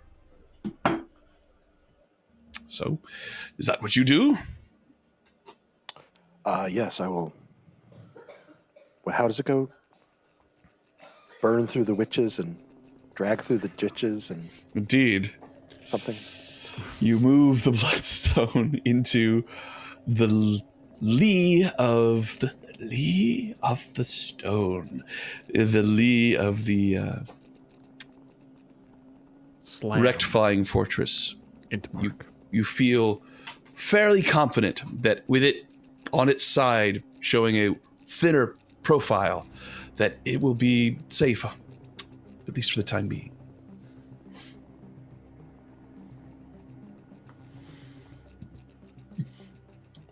Cool. And is your plan to climb the outside, or do you wish to go in and try to find a way to... In. All right. Jax is already looking for a hole. Clear the interior. All right.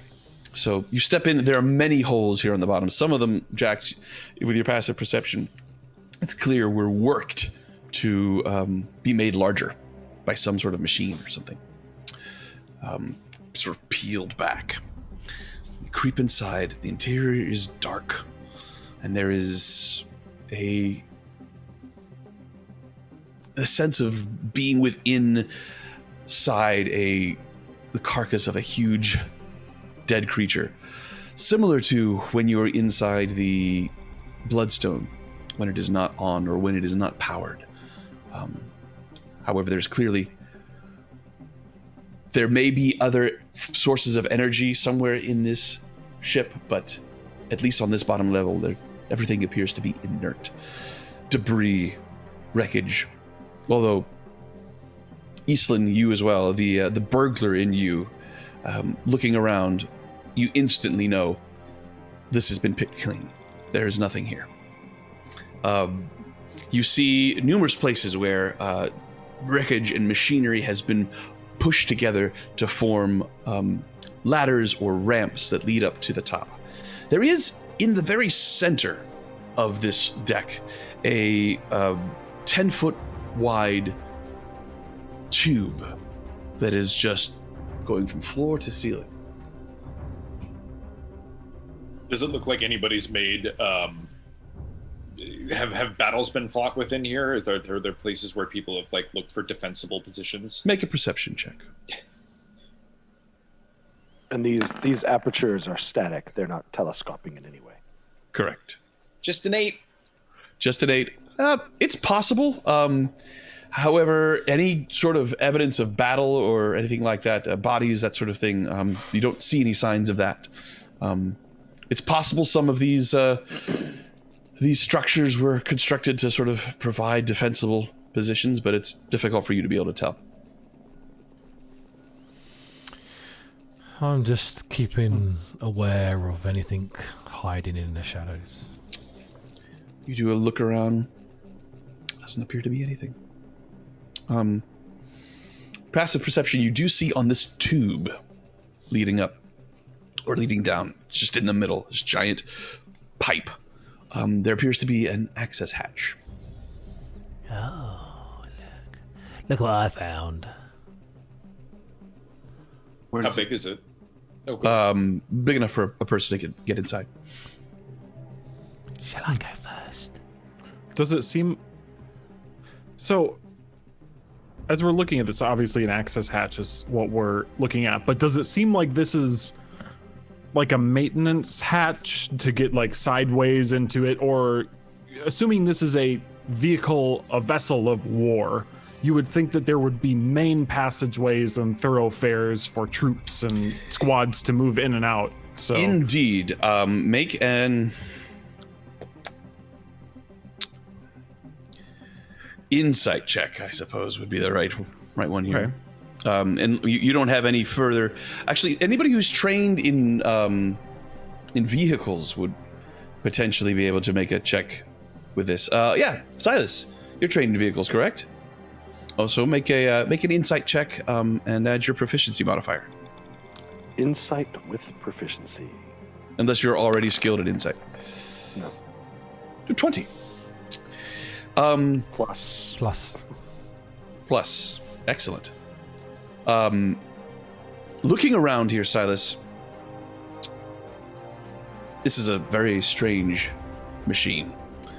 Certainly not anything akin to what you have experienced before coming to Avernus, but now that you've spent some time here and you've observed these things flying in the air, the front section of this machine, having crashed into the ground and dug up, seems to have crumpled in on itself, and you can see that there are hatches and doorways that at one point would have been accessible but are now completely closed off through collapsed metal and debris. So it's possible what Typhon is looking for, a access that goes throughout the ship, meant for the deployment of troops and such, lies in a section of the ship that was destroyed. This tube does not strike you as being something that was meant solely for moving in between levels. It certainly could be used for that, if assuming it goes from level to level, but that is not its initial purpose.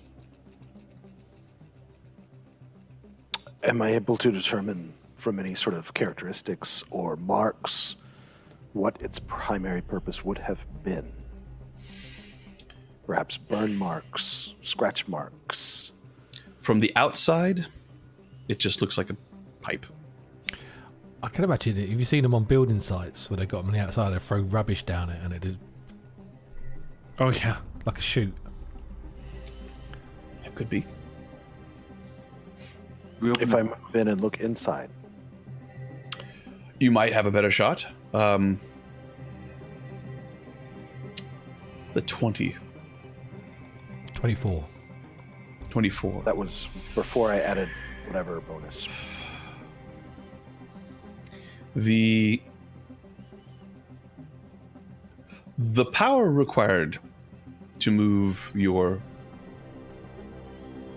infernal machine is deceptively small in shape and size, but you are aware of the power behind and what it is costing to power the infernal machines. Something this size would need much more power. It's possible that this tube is some sort of fuel line.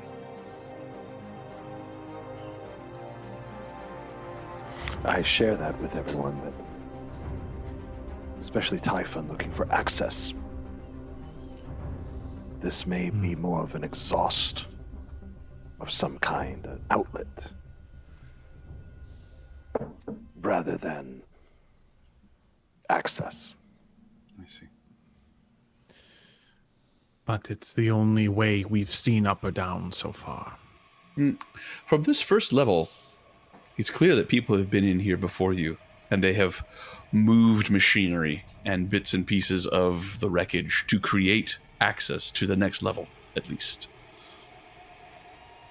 Okay, so we can just kind of clamber up. Indeed you can. I will lead stealthily. All right, roll your stealth check. All of us. It depends. Are you all following behind Jax, or are you all You can go following first. behind? 18. You climb up this wreckage onto the next level and look around. Again, looks picked over. You can see a couple of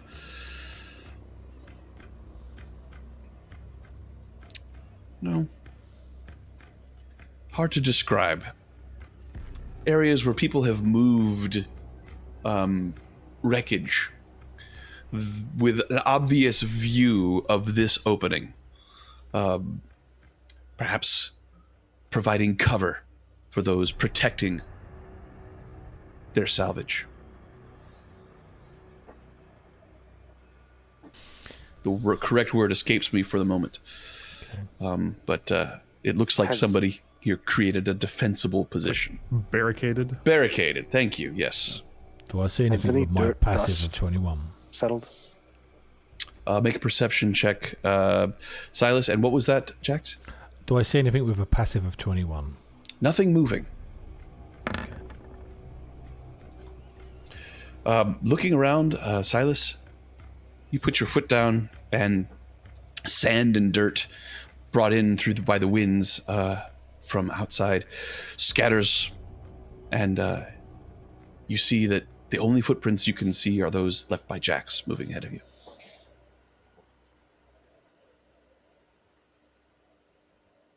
There seems to be... Well, it seems that we are either onto something that many more have missed, or we've been misled. Though I suppose it accomplishes our objective either way, but... Well, we certainly have more cover now than we did when we were outside. And who knows, we're only 2 floors in. Maybe something of use in here. I agree, but... Caution. We'll have to use greater caution and be more clever than all the salvages who came before, apparently. You continue onward and upwards. And the more you do, it seems clear that, at least on these lower levels, some entity at some point made this a base.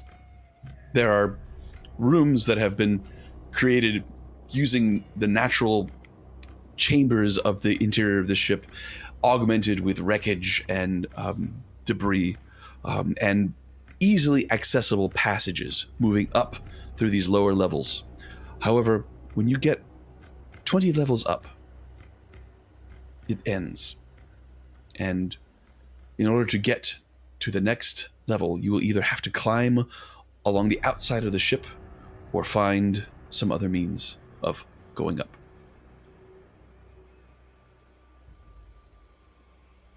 Is there nothing that we can attach a rope to above if one of us gets up there to pull? Well, that would have to be seen. One of you climbing up, then could perhaps help the others up, indeed. So DM, on level 20, is there no gap to level 21? There is no gap in the ceiling. You will actually have to climb out through one of the holes in the wall of the ship itself to scale the back of the ship before climbing back in. Can I search for any secret doors? Sure, make an investigation check. I can teleport. Do that as well, 27. or you don't need it. 27. This deck seems to have been reinforced as part of the original construction of this flying fortress. A bulwark meant to block or prevent any damage happening below from reaching higher, or vice versa. And therefore, it is extremely strong, and you can see no holes in the ceiling. The only two avenues you see for climbing up are the tube, and or the going along the outside. I'll relay that information. Did we notice when we looked inside, Silas, when you checked inside the fuel line, as it were, or the chimney, was there a access ladder along the inside of it, or anything that would have allowed someone to scale? I do not recall seeing such a thing. No one has opened up any of the access ports yet on the tube. Oh, I thought Silas had. Nope. Well, then Falkrunn will head over to the tube and see if there's an access hatch. There is. Excellent. You've seen one on every level. Actually, on every other level. Excuse me. And there's no DM, I'm imagining that there's no sort of like man catcher along the side of the tube that goes all the way up through the levels that allows people to have access to the fuel line. Fired all their OSHA reps. No safety. That's right, yeah. It is flush with the floor and the ceiling. You cannot, there's no gap in between. All right. I'm very proud of myself for knowing what you were talking about, actually. Yeah, I know. I was like, yeah. Come on, theater nerds. You guys got me. All right, great. So Falkrunn's going to try to see if the hatches, if she can like at least get the handle to move. All right, there is a circular handle on the outside that seems to be holding this in place through some sort of pressure. You may attempt to open it if you wish. Strength check. Looks back at the group.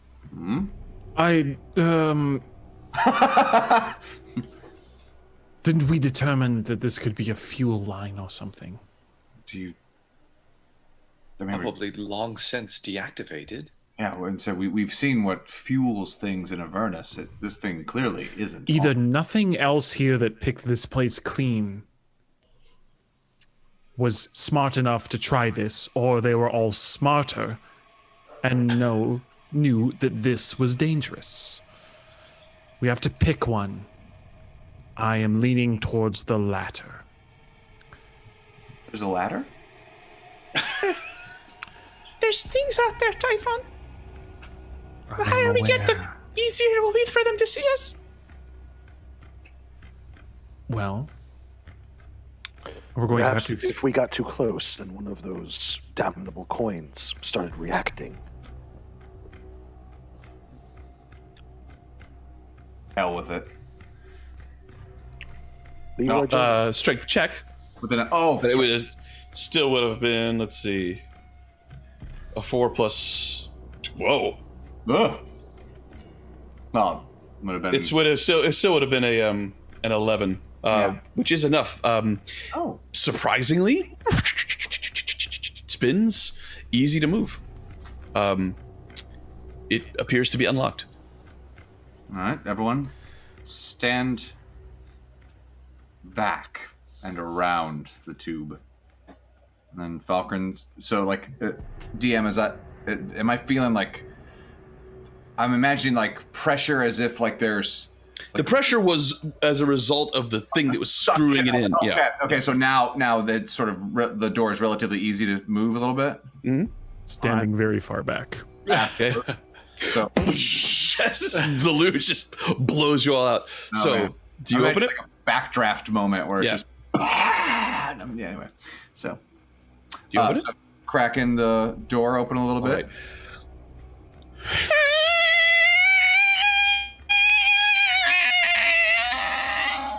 As it opens, and you hear echoing up the tube. Fool of a tuck. Bring yourself in next time. Rid us of your stupidity. You look in, you see darkness. I see darkness. And you can hear the hollow sound of wind. Can I see anything up there? So taking a look around the tube, from what I can see of it, it smooth bore metal. Not at all. There is actually a lattice for climbing. There's a ladder. Wait, is that guys? Okay, I said step back. I didn't say run away. You were right, Typhon. There is a ladder. There's a ladder on the inside, which in theory. It's not a ladder per se, as it is a lattice work that could be used to climb. I see.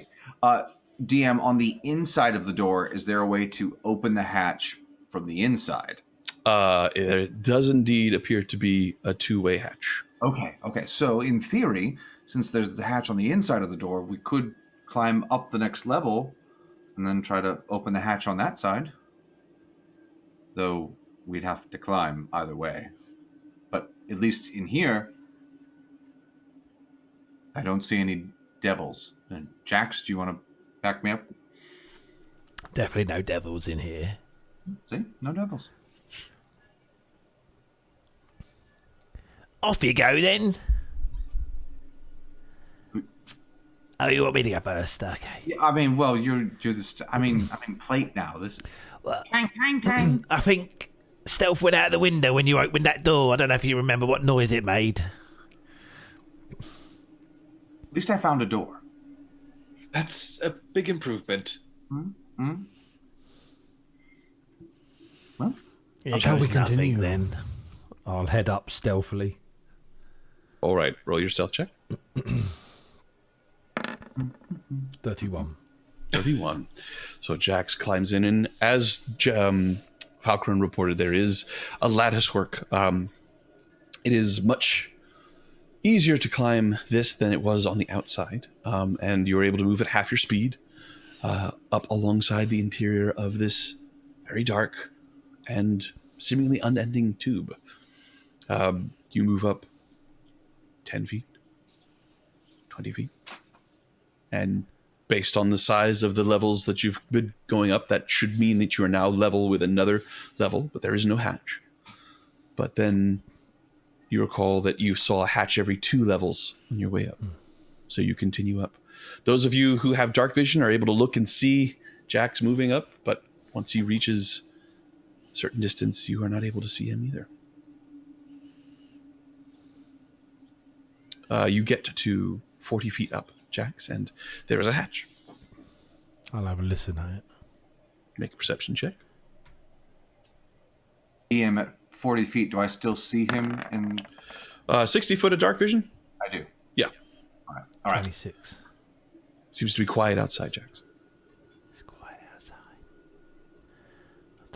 Can I see Falkrunn looking up at me? Yes. I'll pull out a silver piece and drop it. I'm going to try to catch it. All right. What do you want from me? Just mark it off. Acrobatics check. Great. Oh, 19. Oh. keeping you on your toes. Yeah. Imagine a gauntleted fist just punching the side of the pipe. And then I message him, just making sure you're watching. Did you say anything, Falkrunn? Don't. Don't. Oh, that's clever. Okay. Don't. Don't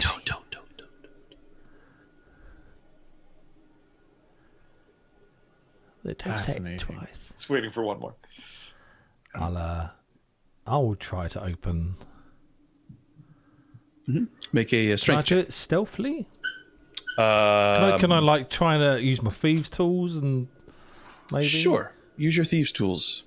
Considering how rusty the first one sounded. I don't know. Put a little goblin grease on there. Yeah, 28. 28. I'm going to say that with your thieves' tools and all that, you do have some lubricant that you're able to use on rusty things, but it will take all of it. So you are going to be able to open this one with relative stealth. Make your Drop the bottle. strength check. Your doors make too much noise. Goblin grease.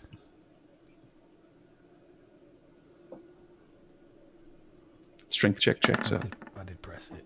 13. 13. it takes every bit of your strength, but begins to spin, and you feel the door loosen on its hinge. I can imagine he's holding on to it and then running around the ring. Yes. At Looney Tunes-esque where they like open the door and the character's on the inside of it. And just... Yeah. I'm holding on to it as I'm opening it. Okay. You reveal another deck. This does not appear to have had the same treatment as the decks below. You don't get the impression that anyone's been here for a while. He's got it open. I'll just peek my head up, like, quietly and stealthily. Who's going up next? Don't know if you want to, I'll follow him. still use my 31. Your passive perception, you don't detect anything. So Yeaslin's coming up. All right, Eason, stealth check, please, if that is what you wish. It is. Very well. Moving Roll very a quietly. 25, yes. I nearly heard that. Everyone? I will Typhon, you're next. stealth. Sure, let's go. I'll try as well. I'll stealth into the room and hide. I'll Okay. I'll make it known this is not my forte. Surprisingly quiet. Silent when you wish. Persephone? No idea why that rolled at advantage. Well, the disadvantage. That rolled a disadvantage. You Because you're wearing heavy armor. Yeah. Well, I'm waiting to be the last one. Are you wearing heavy armor, Persephone? Half plate mail, yeah. Yeah. That's heavy armor. It's medium, isn't it? It's medium, but it still does give yeah, you half plate is. disadvantage. Yeah, I was gonna say I don't think bards get access to No, heavy she's armor. like- She's a plate- sword bard, and it's the best medium armor you can Yeah, get. Best medium half armor, plate okay. is still Half plate. Very good. All right. Is she still a disadvantage for stealth though? Yes. Yes. So 13. You managed to carefully walk along, climb along the lattice here, but a couple of plate times your armor sort of scrapes against the side, and it just. Jax is like cringing. When he's hiding in a room, just cringing. All right, Silas, you want to draw straws and see Then who... she goes, sorry. Sorry. I whisper back down. It's okay. It's okay. It's okay. It's okay. So, Silas, you want to draw straws on who goes loudest? Go ahead, Falkrunn. All right. Be careful. All right, stealth check from Falkrunn. Bong! You know that scene in Wizard of Oz where the Tin Man goes, do do do do, boom boom boom boom, do, like that? Indeed, with a roll of a 4, Falkrunn sends a clanging echo careening up the tube. Sorry. Sorry. Sorry. Lulu is there with you, Silas, going, That wasn't so good. I'm coming.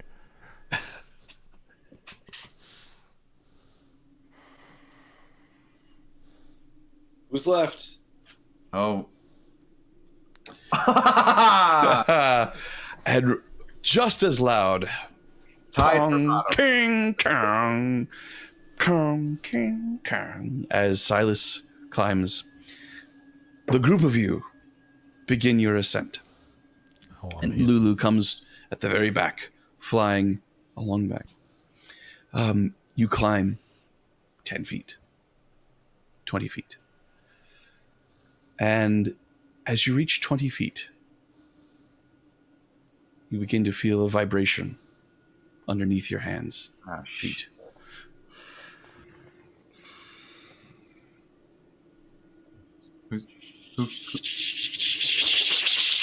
And you see an enormous multi-legged creature with huge bulbous eyes and chitin going on its back, just spiraling down the tube, running on the walls all around it, coming down towards you. Did it pass me? My friend, Is it one? no, you went out into the you're in the other area there. Which way did he come from? Below? Came from the top. I'll see with a pot. Because I'm hidden. No, the tube continues up every level. You got off on this level. There's much more tube to. And the nigh prophetic words of Typhon echo. Shit. That they were all smarter than we were. If you will all cast your eyes onto this area here. Where will I be, DM? I will cast my eye, and then I will cast my die. That available? Yes. So actually, Jax, I'm going to take and put you elsewhere. Whoop. Here we go. Polygon reveal. What is your you have dark vision, right? I do indeed. Okay. I will do this for now. It's not quite 60 feet, but you don't actually really need it at the moment. So you are actually outside of the hole here, and you said you hid? Yeah. I'm gonna put you up here. Okay. The rest of you put yourselves on the tube here on the left, in the order that you were. So that is Silas at the back, Falkrunn before him, then Persephone, then Typhon, and then Islin. So, just a little clarification on what we're looking at here. We got vertical tube. Are these hatches? Yes, they are. Okay, 5, 10, 15, And which 20. hatch did Jax? Jax seems to have gone into this hatch here. And that hatch is open. That hatch is open, indeed. So we're gonna put Islin at. Go for each one. We're gonna put Islin at 10 feet. So just put yourselves all there, 5, 10, 15, 20, right there in a line. So Typhon, we're gonna have you there. Islin there. Persephone in between Typhon and Falkrunn. So Roll 20 has frozen, so I will do that as soon as humanly possible. Yeah, so I got that wrong. I thought we had to go through each hatch until we got onto the next one. Nope. Do you not? That's a good idea, do you wish to not have opened the hatch? No, it's fine. It's fine. You're good. Okay, I was gonna say it's happened. So all right. Let's see here. Let's get some music going. Some Dragula. I know that you would never bother with that softcore stuff, Peter. Wouldn't. Oh, yeah. Posers. Come on. I love it. All right. And here comes the creature. here comes John. so it is a creature. It is a creature. Time to rage in the cage. And we will have initiative, my friends. What the hell is that thing? Dark, large mandibles, large eyes. It looks like some sort of enormous centipede that is dripping with black ichor. This is the worst time to have a low initiative. Is there any free thing I can know? Does it appear of a demonic form versus like devilish or something like that? Or For free, I will tell you, you have Aberrant? encountered large scorpions, large crabs, all manner of large creatures that also seem to have been corrupted in certain ways. This appears to be something like that. But as it gets closer, you feel heat emanating from it. And it is very large. Larger, it seems, than this tube will allow. You can see as it's getting closer, it is actually squeezing as it comes down. It's actually a huge creature as opposed to large. Oh, we all get advantage. Indeed you do. So, at the top of the order, we have it. Cool. Great. It moves. Excelente. So, this is where Falkrunn just says, "Go back down, go back down." It moves. Let's see. Let me double check. Yeah, it uses its movement and its action to come all the way down to you, Eastland. And as it reaches you, the heat coming off of it is intense. If you stay here, you will be burned. Jax, it is your turn. As you are sitting here in this deck, hiding, looking around. Just to make your life hard, I finally was able to roll, and actually, I think I might be next. I got at 22. 22, you would actually be first. Well, that's okay. I was late rolling. Why don't you go ahead and take your turn? Okay. Okay. Okay. I'm a fight it. All right. So, just so you know, this is a tube. Think of it as opposed to it being vertical, it's horizontal, it's vertical. So you're on a lattice. You could certainly fight it, but you're going to need to figure out a way to get up to it. And I can't climb around and up? Like this? You can climb through your ally spaces, but keep in mind you're moving at half speed for climbing, and then it'll be an extra square to move through your ally spaces. And then you have to figure out a way to get out. You cannot willingly end your turn in an ally space. If you do, both of you will have to roll to see who falls. Now, when we stacked this thing, Persephone wasn't actually in the... No, but I'm where I should be now. Okay. So if I am here, it's 10, 20, and then could I end here? So actually, reach out. There's no ladder there. That's just the bump. So reach out there. Looking at it here, what are you using for light? You dark vision person? The fact that it's kind of close to me. So it is dark. You know something is coming. Something bad. All right. Wow. I'm gonna hold an action, mostly because she has no. If I can't see it, I have no idea what she would do. So she's gonna hold an action, and if she gets within range of it, we'll use her rapier. Do you have any spells that give you any light? I do not. Okay. Nope. All right. So you are holding an action to attack something that you see when it gets close to you. It is pitch black around you. Just so you know. And I'll call out to Falkrunn and say I can't see anything. All right, so that is now Jax's turn. Jax, you were in the I'll pop my head back through and have a look. Okay. So, I'm assuming I'm going to go ahead and make this thing its proper size, even though it won't fit inside the thing. Yeah.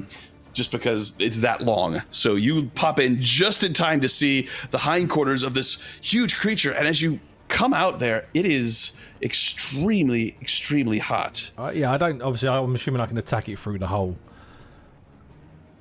I'm assuming it's probably taking most of that space, even my space. It is. You open up the hatch, or you look down the hatch, and it is right there. You are absolutely able to take your time. I can imagine it's just like legs and things dangling off. It looks really weird, and I'm gonna stab a bitch. Alrighty. If I can find my attack, which is that one. 20. That is a hit. 18 damage. That's terrible. 18 damage. I learned something so wonderful the other day that has made my life so much easier. I can just press -18 and it automatically does the math for me. I wish I had known you didn't know that. Oh my god. It is so wonderful. I back away from the hole. As your blade pierces it, you get through the chitin and a blast of black necrotic energy seeps out of it and pours over you. You take... Is it a save or? Nope. 10 points of necrotic damage, Jax. Oh, okay, I use my uncanny dodge. Okay. And then I move away from it. I do believe your uncanny dodge is your bonus action? Yep. Or is that bonus action? Or as you move around? Is it bonus? Yeah, I think it's bonus. Yeah. As you move away from it, it does try to bite you with a Can it see me with his head? Yes. It has a tremor sense. Felt you coming. Uncanny dodge is a reaction. Is a reaction. All right. Then you still have your bonus action to disengage. Disengage. Yeah. Where do you go?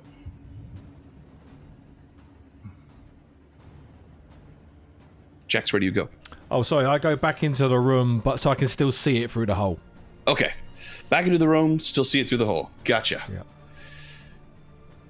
That will bring us to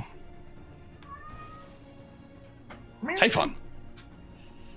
All right, I sort of lean back a bit off of the grate and pull my hand up, and some green sparkly energy appears as I speak the words Ekdiosisesas and attempt to cast banishment upon the creature. Very well.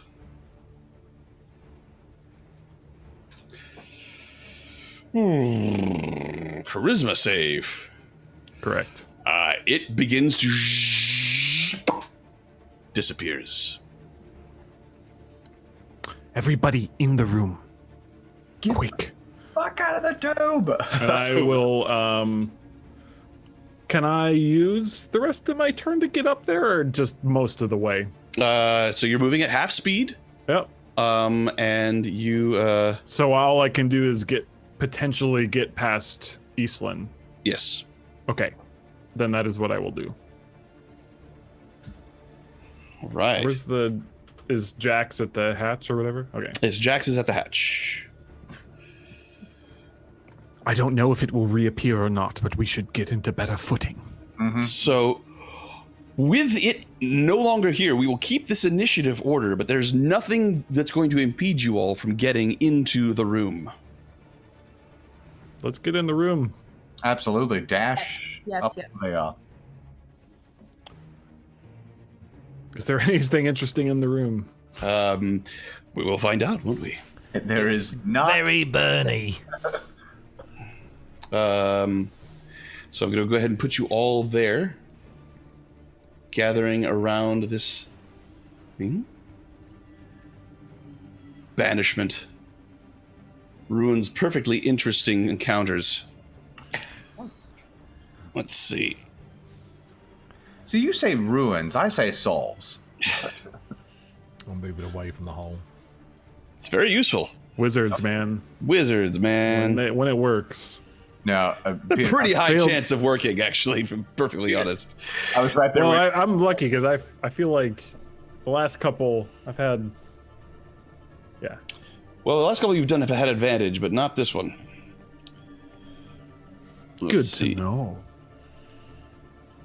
So have we got time to prepare for it then? So I'll hide if I can.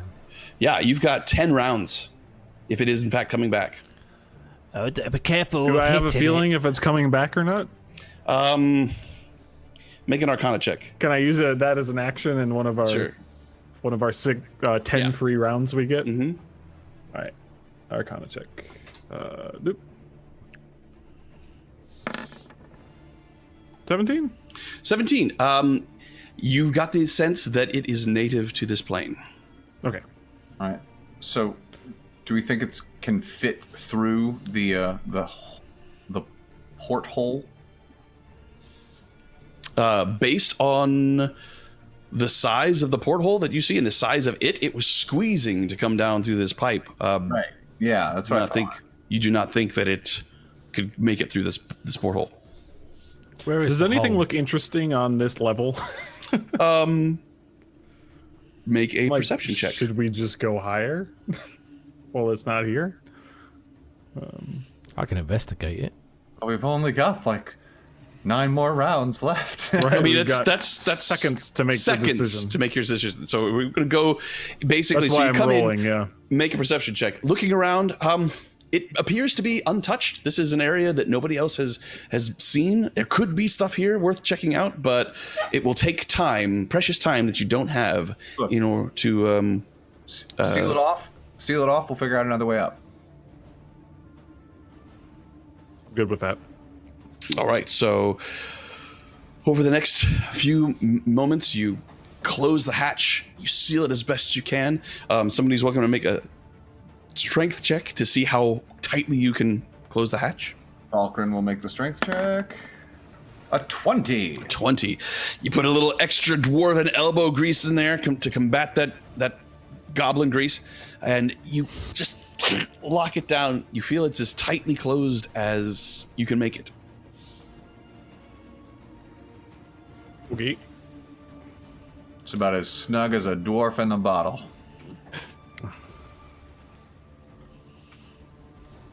So another few seconds goes by.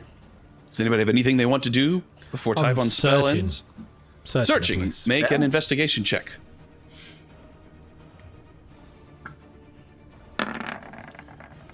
Wow.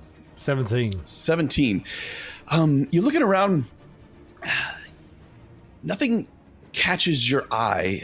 This appears to be some area of just random rooms with machinery that you have no idea what it does.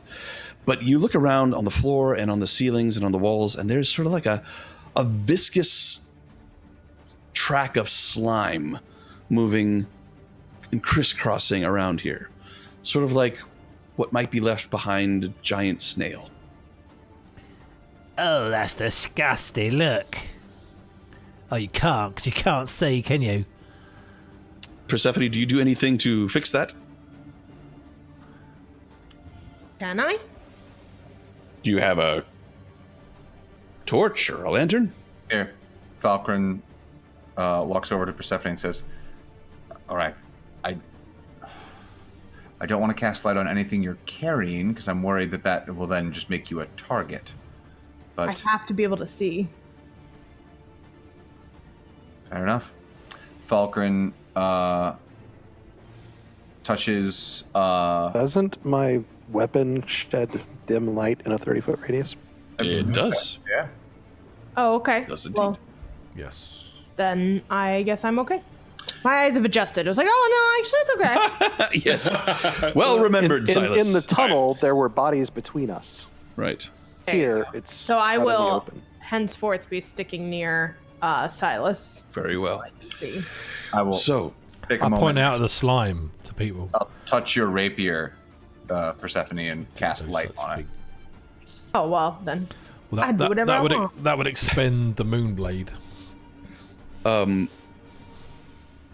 in the brief time you have while Typhon's spell is keeping this thing somewhere, you can tell that once again, it looks like the more of the staging areas and the areas where troops deployment and moving easily between levels, this is all in the area to the front here that has been essentially just completely crushed by the crash landing.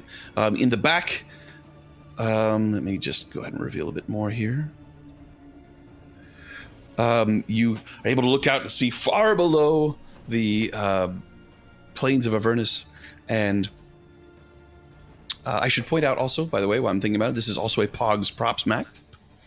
And these areas, these little sort of sections, they you could see they look like different workstations, like meant for individual people to be sitting at and doing various things, likely involved in running the ship.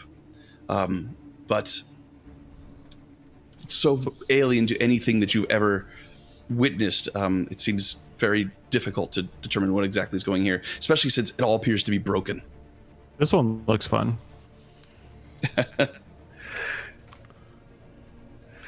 Yes. Like I had a table that looked kind of like that. Yes, you did.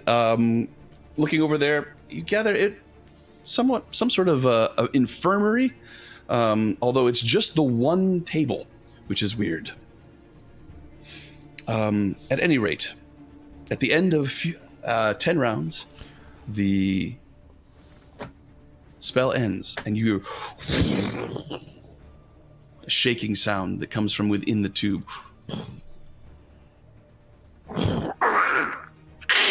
Scraping sounds on the inside.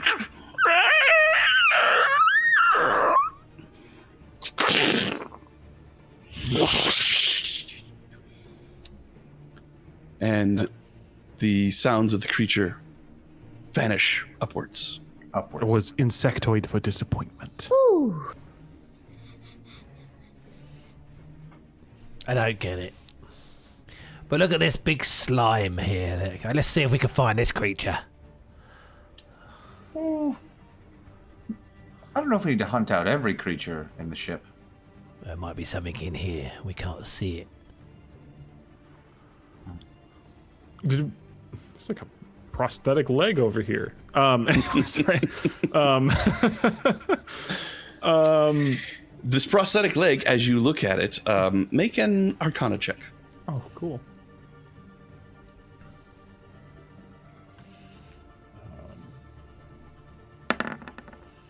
If you make this, it'll be quite a feat.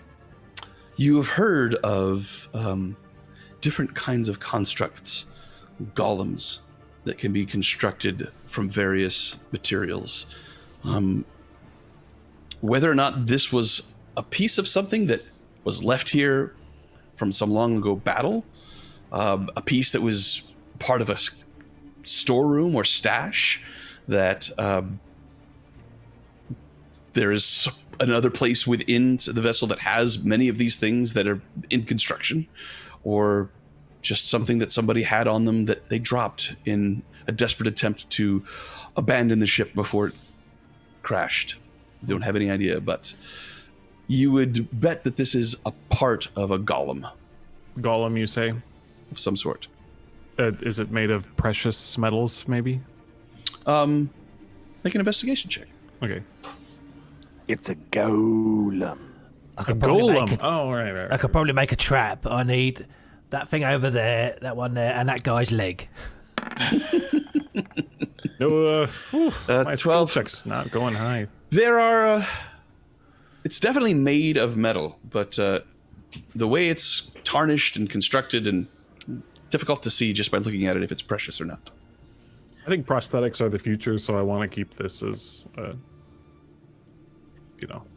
right. You're welcome to take it. Should I put it in the bag? I think regeneration is overrated. Yeah. So, You're looking for healing properties. Jax. It's coming back. I'm looking for it. It seems to be coming from outside. Oh, it's outside. I'm going to go and have a look. Sneak there, though. DM, what is this? That is. Make an investigation check. Oh, good. Oh, it's not a door, or hopefully. Not. Oh, really hey! Well, Wow. it's not bad. That's actually way better than I thought it was going to be. It's better than me. Looking at it, you sit down and you realize this is meant to move. It's meant to sort of move in a spinning kind of motion. And it's very difficult to understand what it does without the power source that's meant to move it. But this is a moving piece. It had a job to do. Whether or not it's complete or not, you cannot tell. But Jax, as you follow the sound, moving to the south here, all of this part of this particular floor is fairly well intact. There are a few holes here and there letting in some light, and which is another light source, Persephone. But you see shadows move across it. Oh, I will definitely hide. And sound of skittering claws. Moving from the right to the left. It's coming. I'm gonna hide. All right. What? They're here. Creepy. You go ahead and roll your stealth there, Jax. There's a loud sound coming from the left, and the sound of machinery crashing and falling as a hole that is here is widened, and this creature burrows its way inside and comes running around the corner. And we will continue our fight. Yeah! The music never stopped once. I was like, son of a bitch. Was that? So we're going to go ahead and move to the beginning of this round with Persephone at the top. All right. Are the squares 5 or 10? They are 5. All right. I'm on. Jax has warned you about stabbing it. Yeah. It gets all Sorry, I've forgotten. it gets all icky, acidy, kind of gross blood on you. So don't stab it ever for any... Like, you can't try to avoid it, or... Like, it couldn't try to stab it and not you be nasty about it. Like, he didn't have a saving throw. There was no. It just gushed him when he did it.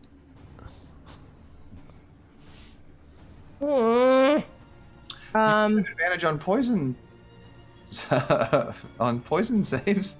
And Sean, I couldn't try it, and like knowing it in advance, I wouldn't get a reaction to try and avoid it after I've stabbed because I'm waiting for it. As you're coming up and you're contemplating this, you can't see how you could possibly wound it without taking damage.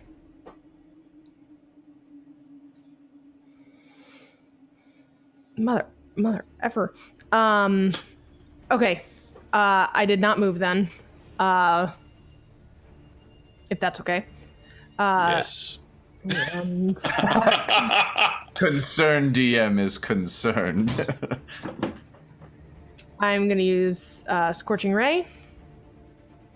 All right. That Ray. Hot guy. That does not hit. The ray streaks out and hits its armor, the chitin on it, and it just sort of deflects and lands in the side of this machine. Alrighty. That's me then. Roll 2 You more. have 2 more rays. Yep. That doesn't take a full action. I've never cast it before. You get 3 beams. Yeah, get you 3 get beams. three rays. At the base level. Even when it's from the circlet of blasting? Yep.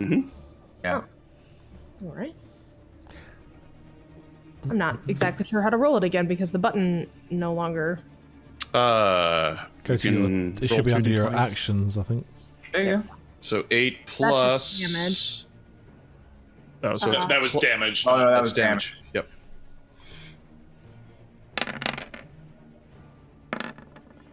There we go. 10. Oh. 10 does not hit, I'm afraid. All right, and one more. That looks good. Yeah. That There you hits. go. There we go. Go ahead and roll your damage.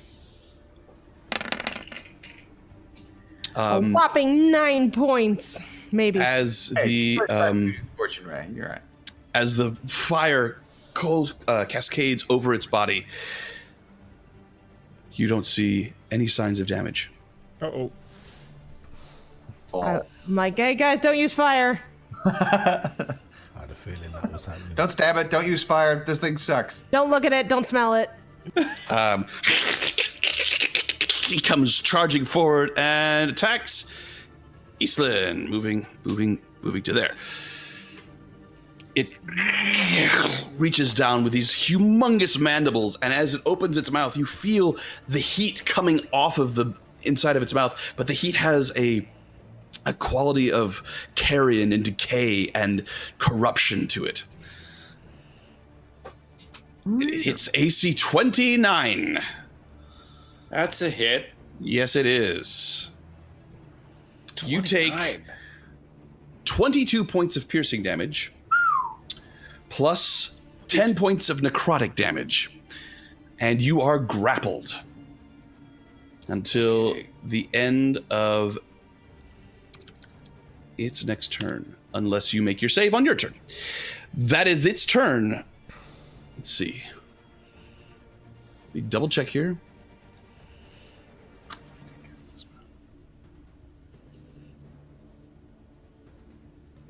So, you are restrained, and that is Jax's turn.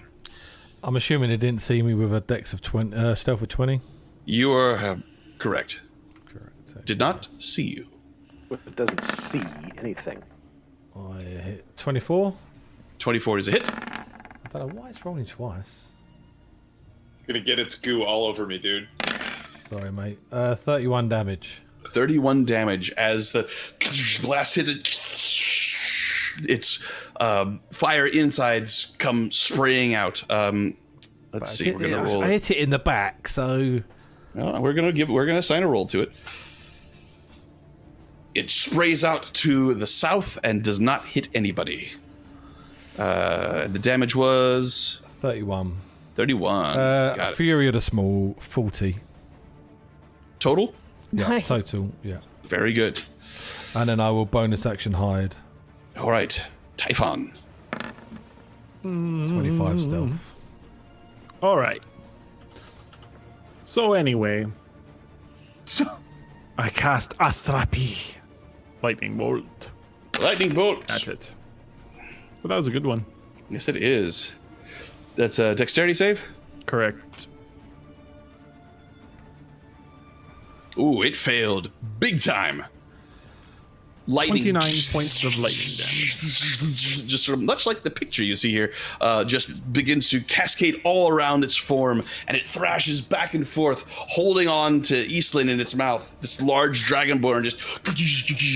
Eastland, you clench your eyes, but you do not take any damage from the blast, and it does not seem to have showered you with any goo.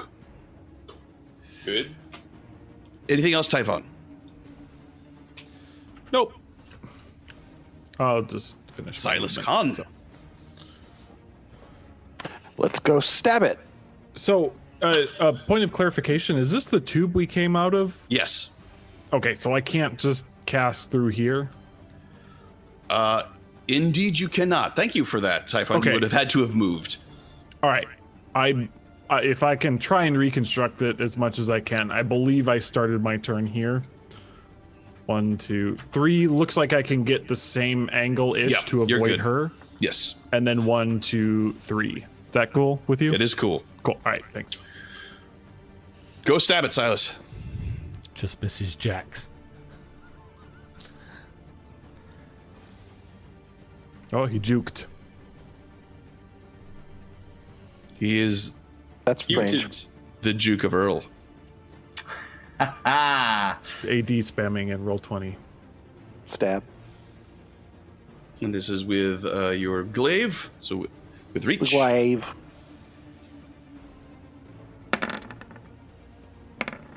$20 is a hit. And then the second attack.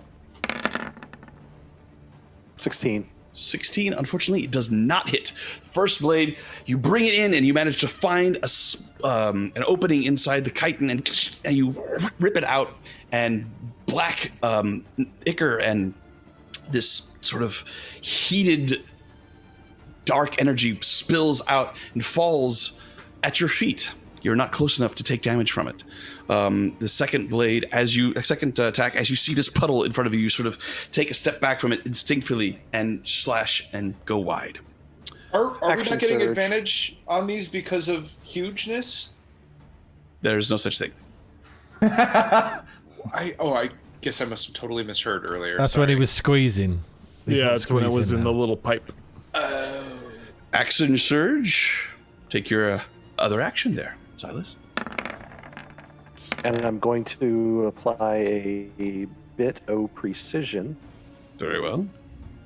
Sorry, not like so. Just double checking you're allowed to apply that after the attack roll? Can you? Yes. Awesome. When you make a weapon attack roll, you can expend a superiority die to add it to the roll before or after the roll, but before any effects are applied. I love it when the rules are that precise. Before or after the roll. Yeah. So, yes. Just a I quick have to figure question, out how to DM. roll it. Sorry. Let's let Silas finish his Yeah, turn sorry, go on. first. If I wasn't taking so long, then it wouldn't. Everybody wouldn't have to say things. It's just a D8. There's no way for me to roll it, so I'm just going to. Well, even if you were to roll a 1, you would beat its AC. So go ahead and say you've done that. To roll it because it's a Sure. dice. It's a game of dice rolling. So, All right. So it using hits your for 7. precise attack on as you recollect yourself with your action surge, you step around the puddle and slice again. This is a hit. And that was 7 damage. And then for the second attack of the action, 14. And I'll use the precision again. I'm really trying to do my part here with a roll of a 14. Only a 16 total. 16 does not pierce its armor. So let's see. I have a total of 20 points of damage on that action surge. Is that correct? Sorry? I have a total of 20 points of damage on that action surge. 7. Only 7 on the surge.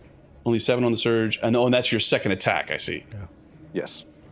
So there was 11 on the first attack run, and I so action 11 surged, and I did 7. So a total of 18 magic slashing. All right. I see 4 attacks. I just want to make sure that that's Yes, Well, there that's was- correct. Right. Yeah, that's right. First, when I take an action, I get an extra attack Right. as a leveled combat Correct, warrior correct. person, right? So the first 2, the first one hit for 11. Got The it. second one missed. Got it. The third attack was a 16. Then I applied my superiority die, making Right. it 18. So I got 7 points of damage. Right. The final attack was a 14. Didn't hit. And I applied Got it. superiority die, but it was only a 16 total missing. Thank you for So a taking me total through of that. 18 points of magic slashing. Right. Thank you for taking me through that. I've got it now. Just a quick one on my part, dear. My attacks aren't physical; they're psychic, so I wouldn't have taken that damage. So they don't do physical any harm. melee damage at all? No, it's all mental. It's psychic All damage. mental. Cool. All right. Fair enough. Yeah. So Go ahead and Thank you, Z. add those hit points back. Thank you, Z, for reminding me. Eastland. All right, I'm You're going grappled. to. Yes, I'm going to bonus action Misty Step away, Very nice.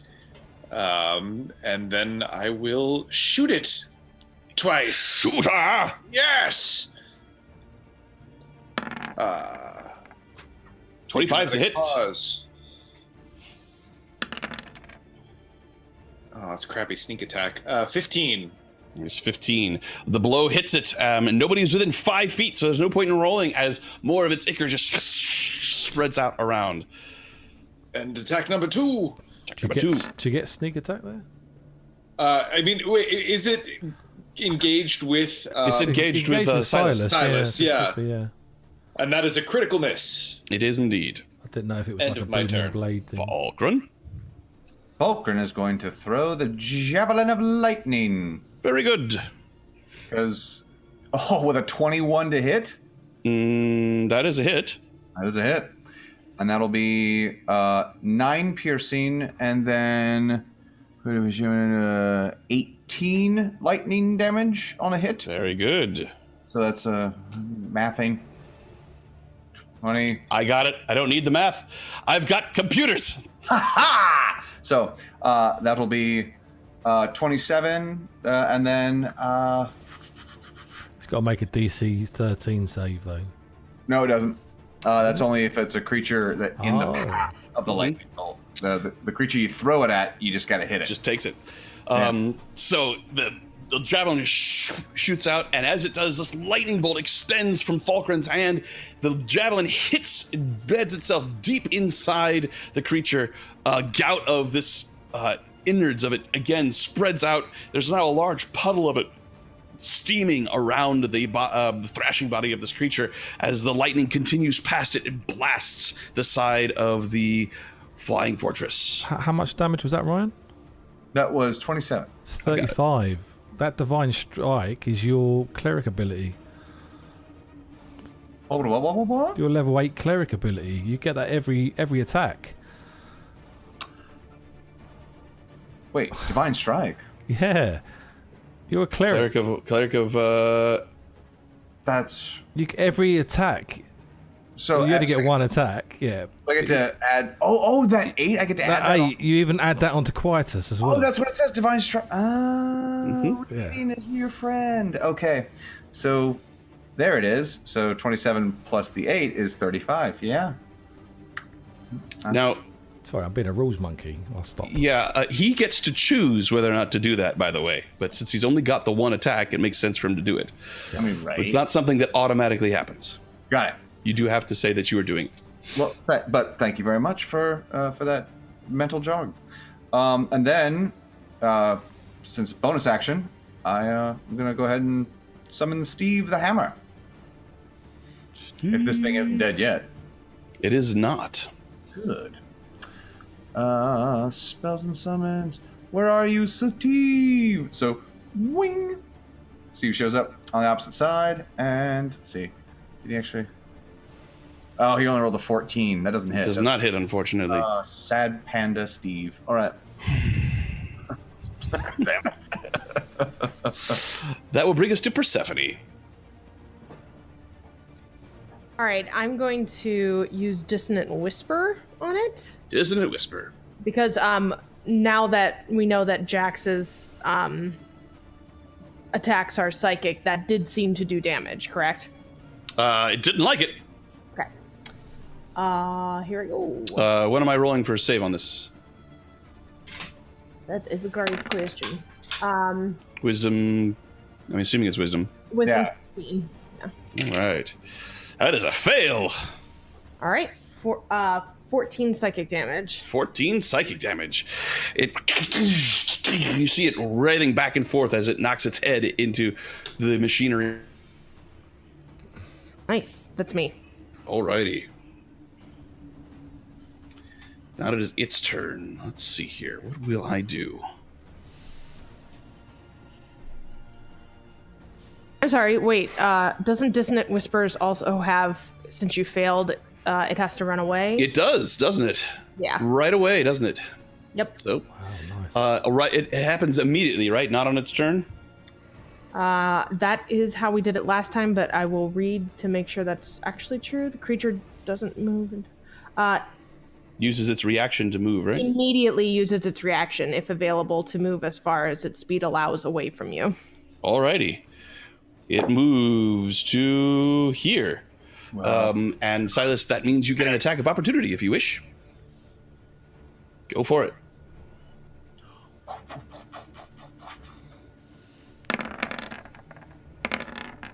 $15 does not hit. Do you have any special things to put on there? Nah. All right. So it runs. As it skitters away, it bangs its head into the wall, trying to remove this energy from its head, and then it turns, wheeling back, and comes back and attacks from reach. Silas. Hitting AC 21. 26 points of piercing damage and 8 points of necrotic, and you are grappled. Oh, whoa.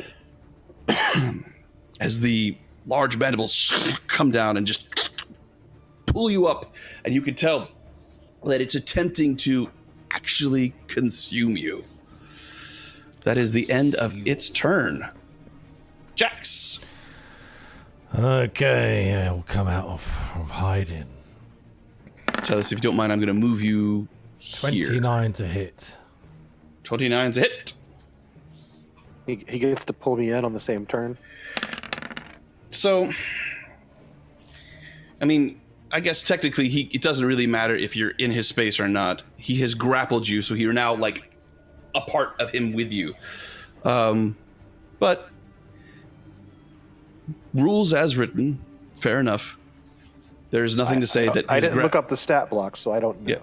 You are simply grappled. I thought it made more sense for him. Not trying to get one over on you, DM. No, that's fine. I assume that it would make more sense if you were actually now in his space, since it's a huge creature. He's actually reached down and picked you up, and you're now being held aloft in its mouth.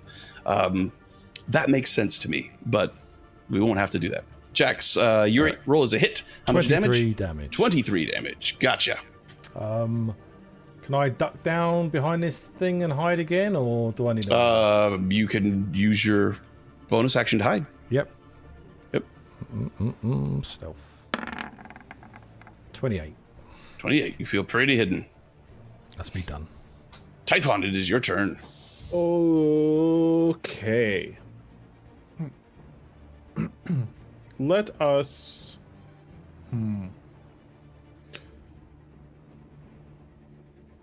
Oof, this looks like a big, strong creature.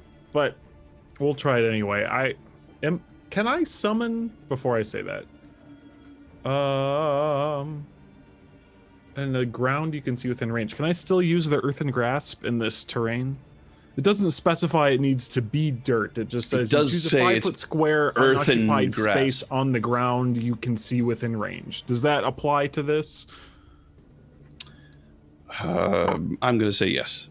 Okay. All right. I mean, cool either way. It's a little bit one of those odd situations. So I will attempt it. Very well. And find... I don't know if I can reach there, so I'll have it here. Okay. Gonna try and grapple it? I will attempt, so...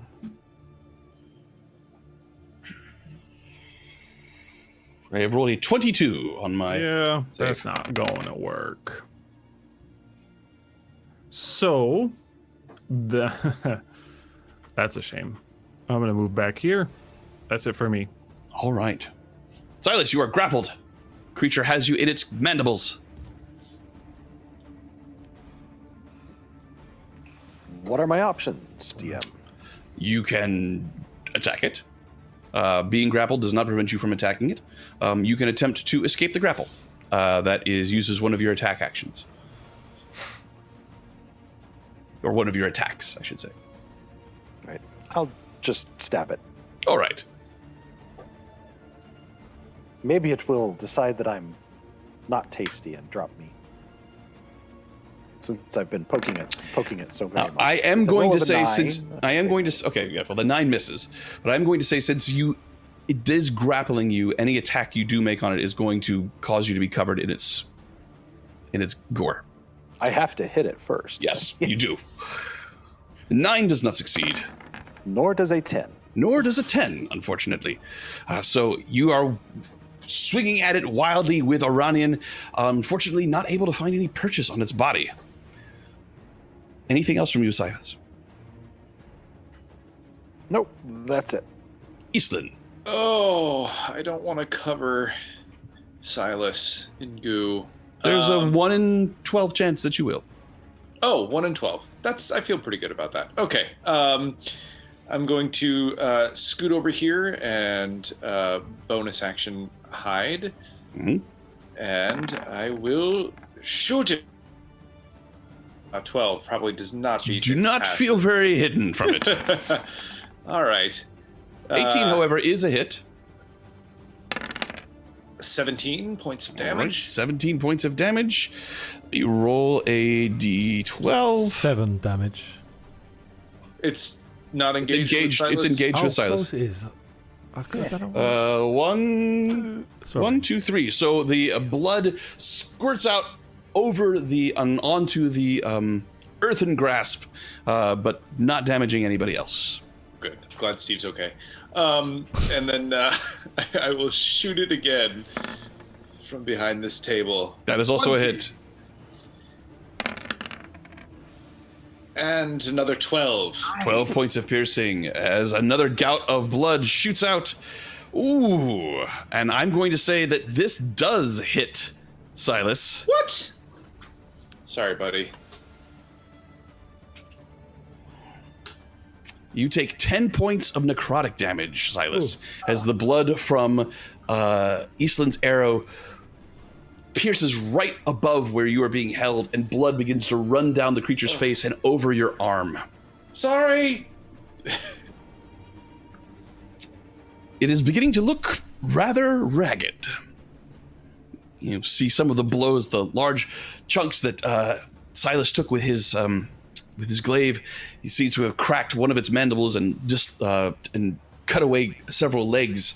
The lightning damage, as you can see smoke sort of emanating from the top of its head as the various parts of its insides have been cooked. And who knows what kind of damage the psychic damage has done. But that will bring us to Falkrunn. Toll the dead? Toll the dead. Roll for it. Actually, I will roll for it. Yeah, you roll. Wisdom. I've rolled a 14. 16 is what you needed, and it is missing hit points? It is indeed. Yes. Oh boy. Saddest of 2d12 players at home. I rolled 3. 3 total damage. And even this 3 damage, as you watch it, you concentrate, you see the telltale signs of the dark energy that you are able to command as a cleric. It seems very similar to the dark energy that is coming from its blood, and you have had no damage on it. Well then. All right. Steve the Hammer.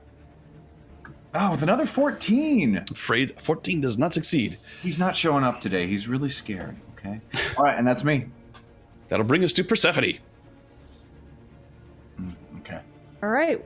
I'm not going to fix what's not broken, so we're going to do Dissonant Whispers again. Dissonant Whispers. I have a 10. So you're going to take that full 16 and get the hell out of here. Once again, it bangs its head into the ground, taking Silas for a ride as it moves 30 feet away from you. I don't believe anybody's close enough to take an attack of opportunity. All right, that'll bring us to its turn. It stays right there and attacks Silas. Oops. Hitting AC 29. Crap weasel. You take 18 points of piercing damage, 6 points of necrotic damage, and you are swallowed. You all see Silas disappear inside the gullet of this thing. His legs kicking, are managing to hold on to Iranian as he is consumed by this creature and is now out of sight. Somebody fix that. That is not okay. That's not good. That's not good. While you are swallowed, you are blinded and restrained. You have total cover against attacks and other effects outside of the remoras, of the creature. And you'll take some damage at the start of each of your turns. Ugh. That will bring us to Jax. What, he takes damage at the start of each of our turns? Each of its turns. Oh, okay. He will move to there and shoot. Go for it. Come on, give me a 20. 22. 22 is a hit. For 27 damage. 27 damage. Definitely looking very, very ragged. I'm going to say that after it attacked, by the way, it did move. This might change your action, Jax. It did move further in after its attack. After it swallowed Silas, it came back in towards you. Okay, yeah, then I'll shoot it from there then, yeah. So okay. I would have moved. 27 damage. All right. Got it. I'll look to Persephone and I'll say, same again. And then I will move to there. Ooh, Silas is also unconscious. Yeah. I just saw that. Yeah. Sure to shout that out there, Silas, when you go unconscious. Make sure everybody knows. He's unconscious. How is he supposed to tell us? That's a good point. However, Silas's player is perfectly fine. He's speaking sad damage, though. As stoic in consciousness as he is in unconsciousness. Apparently. So, Jax, you've done your damage. Do you? Yeah, and I've moved up to it, and I've said to Persephone, same again, to try and make it run away. Got it. Typhon. Well, this won't do at all. Not what I had planned before. Well, let's try this again. Try to save Silas. Banishment. Banishment. Am I a carried or worn object? I'm gonna have to say yes. Oh. Oh God. That's not good. Hang on a sec. I was. You would know that, and since that is essentially a death sentence for Silas, I'm not going to make you do that. I didn't know because I didn't see disappeared- anything about carried or worn objects. Yeah, here's a good one for you then, Sean. So banishment spell, okay, sends that creature away. Where does it send Silas? Does it send Silas back home? But what? That's the thing. If I target just that creature, I'm not targeting. You know what I mean? Like that's. It doesn't say and while anything he's about swallowed, a creature while he is being swallowed, let's see here. This is amazing. It actually says one creature Yeah. that you can see. So while you're inside, you have total cover against attacks and other effects outside the Remoraz, but banishment affects the entire Remoraz. And I'm going to say, including the contents of its stomach. It will send Silas away. All right. And it will send it where the Remoraz goes. Right. But he could bring it back instantly once he realized. Right. On his next turn. So this is I feel like this is a ruling issue. So you said I can. I am content to make this ruling. If you cast this spell, then you are not only banishing it, you are banishing Silas. Right. But I will not make you. I will not make that's you what I was spend the asking. spell slot. Right. Okay.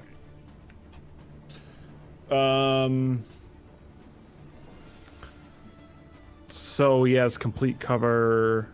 In that case, we just need to kill this thing. So I'll just keep blasting. Alrighty. A lightning bolt. What is the path of this lightning bolt? Right about show to others.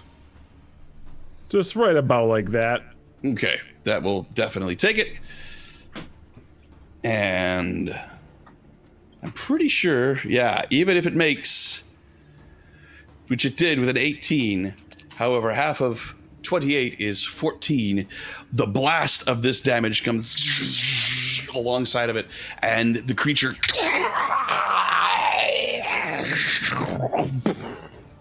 falls to the ground, dead. However, Silas is still inside. Typhon, at the start of your turn, you automatically lose a death save. Wait, no. It's on its turn, but I will need you to roll a death save. Yeesh.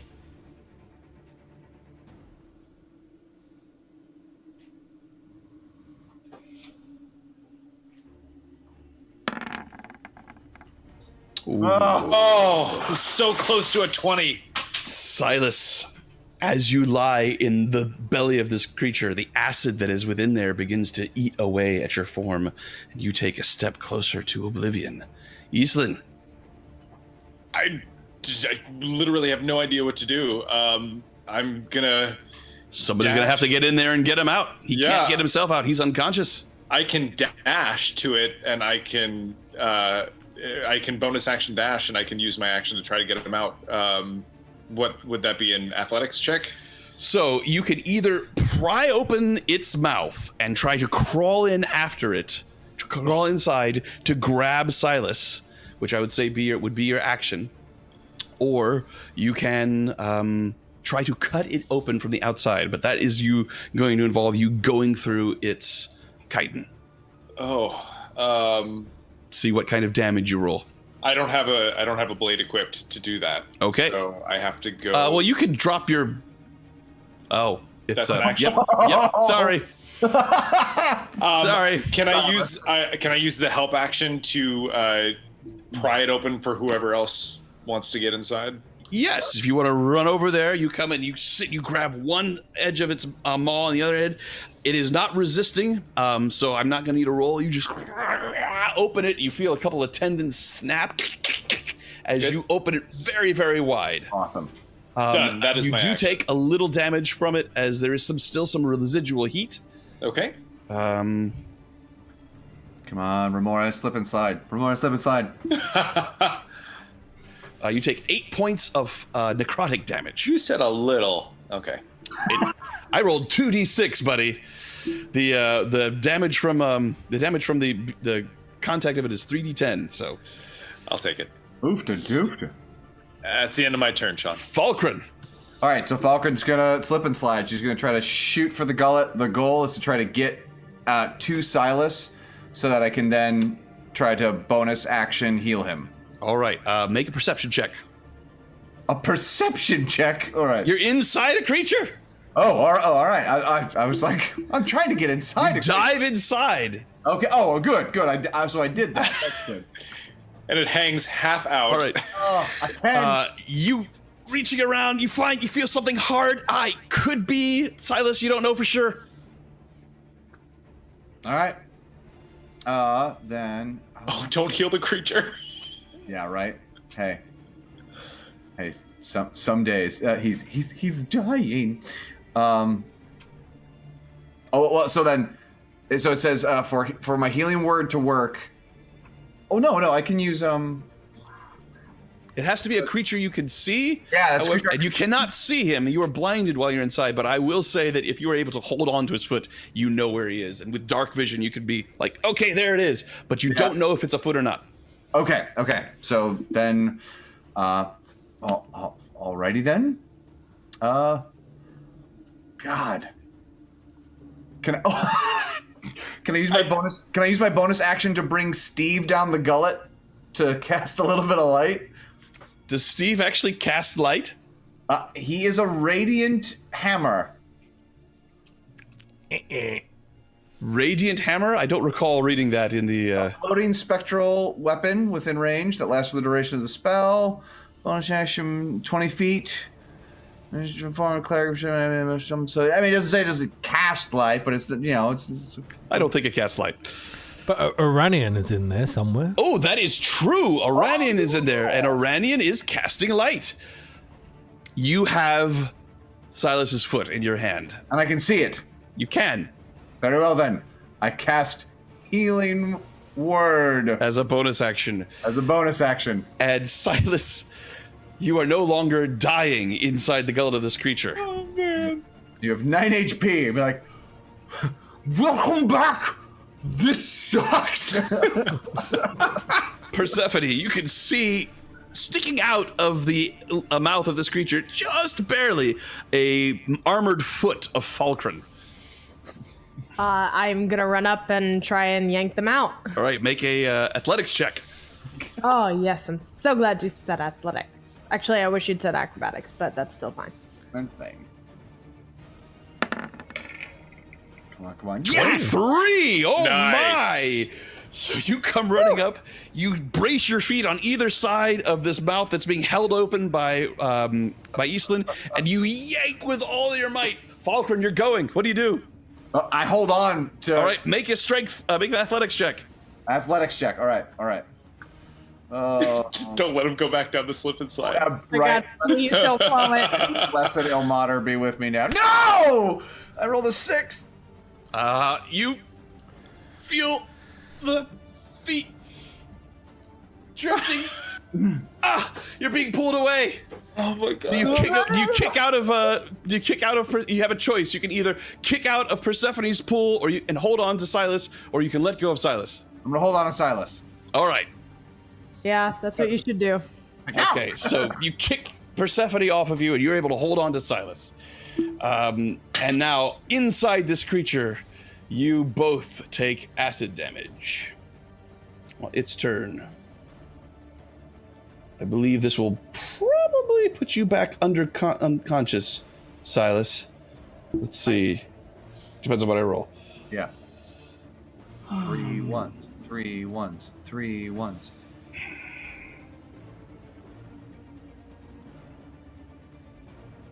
Come on, Elmater. The drama of the pause. All right. Oh. 14 points of acid damage to both Silas and Falkrunn. And that is its turn, as even in death, its digestion continues. Jax. Sling Jack Jets. And I do believe that Silas falls unconscious again. However, his death saving throws have reset. Jax.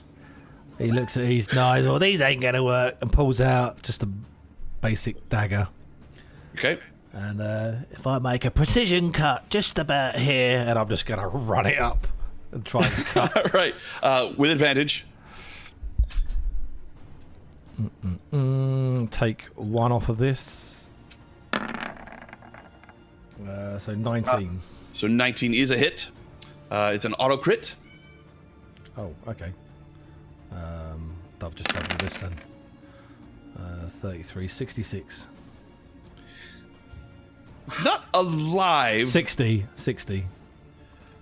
I don't know how. I wonder how sneak attack goes against a corpse. I think it always Fair. It's precision. It's Well, what is- precision. Always damage. surprised. Precision. It's up Yeah. to your It's precision interpretation of the damage. damage. And I'm Yes. gonna make a It's a dead precise creature. cut right about 60. here. Right. 60 Okay. damage. That is a lot of damage, and you run. You just find a soft spot right, like gutting a fish, and you just run down, and you leave this huge slash in the belly of this creature. You take. I did this to an ogre once. The blood does not come out nearly with the same sort of force as it would if there were a heart pumping it, but you still take 11 points of necrotic damage, Jax. Use my reaction to jump out of the way a little bit. All right. And Falkrunn, you suddenly feel not quite as tightly contained inside this creature. Okay. You feel like there might be a way out other than being pulled out the front. got I it. feel like you might be in a sushi roll. Jax has just gone and chopped it all up into pieces with 60 damage. Oh, Typhon. 60 damage. Wow, this is a Right. thing. Can I just like point and help? I don't know. There's nothing. Use like mage hand to pull a flap up, just like. Earthen Grasp might work. I'm still concentrating. I never dropped concentration. Mm-hmm. Could I use it to just pry some of the rib cage open? You could reach it and sort of try and reach in and grab them. Is it stationary? Does it move? I feel like that would definitely deal damage.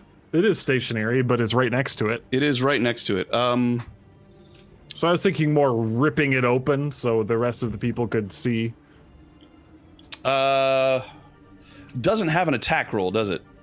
It's a strength saving throw. It's a strength I feel like saving it throw. automatically fails. It automatically that. fails. So, I mean, spell as intended, it's definitely meant to grip something. I will allow you in this circumstance to use it to grip Falkrunn and pull Falkrunn out. But not Silas? Or Silas, your choice.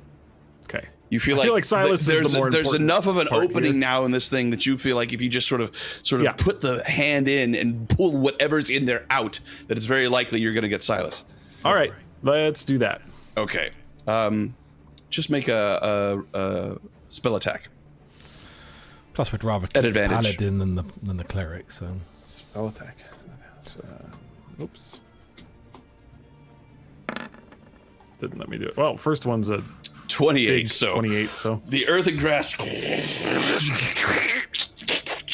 goes inside, and you all sort of stand there looking at it, and all of a sudden, you see it just yank from within the entire viscera of this creature. There's a splash sound as this ichor just pours out all over the floor, and you all sort of back up. Oh, it's a baby boy. You see Falkrunn sit up, absolutely covered in black and steaming ichor, and next to him lying the unconscious form of Silas. It went in my mouth. Silas, death saving throw, please. Is this the first one? Yes. Yep. Very funny. How dare you? Very funny. Not much better. So you see the numerous wounds on Silas. They are bubbling and steaming as this acid and this foulness is sort of working its way inside him. And you see his mouth beginning to open wider and wider as his cheek flesh begins to wither away. Eastland. I mean, I know Falkrunn's gonna heal him in like 2 seconds. Wait, is Falkrunn still inside? Nope, Falkrunn's out too. Oh, she's out. She's out. All right. Well, just for color, I'll go in there and I will do my best to stabilize him. Very good. Medicine check. Wiping some of the ichor away with a 1. You're as much time as you've spent in the form of Rhimb, Eastland, you're still not used to these huge hands, and you come in and you're like, this is supposed to go like this, but you just can't. So everybody witnessed her step in and then mangle my corpse with the roll of a 1. I tried. I didn't make it worse, did I? He's like, come on, Silas, get up. She's like, I'm helping him. I'm helping him. This is CPR, right? Yeah. Okay, that's the end of my turn. Just a second. You did not do any further damage. Good. Falkrunn. All right. So Falkrunn like reaches over and puts her hand on Silas's chest, and she just like still kind of spitting the bile from out her mouth. And she like closes her eyes, and she offers up a prayer to Ilmater to preserve his life, which will bring him up to half of his hit point maximum with 45 HP. Silas, how close does that get you? That will get me to half. 45 will? Yeah, it's up there. All right, dig it. So, And with that, your comrades are safe, and battle is over. Delightfully gross. Thank you, Sean. That was Oh, you're quite disgusting, welcome. but fun. welcome back. Oh.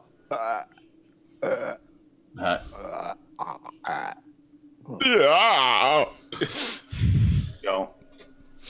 Making some slime. Harrison Ford groans.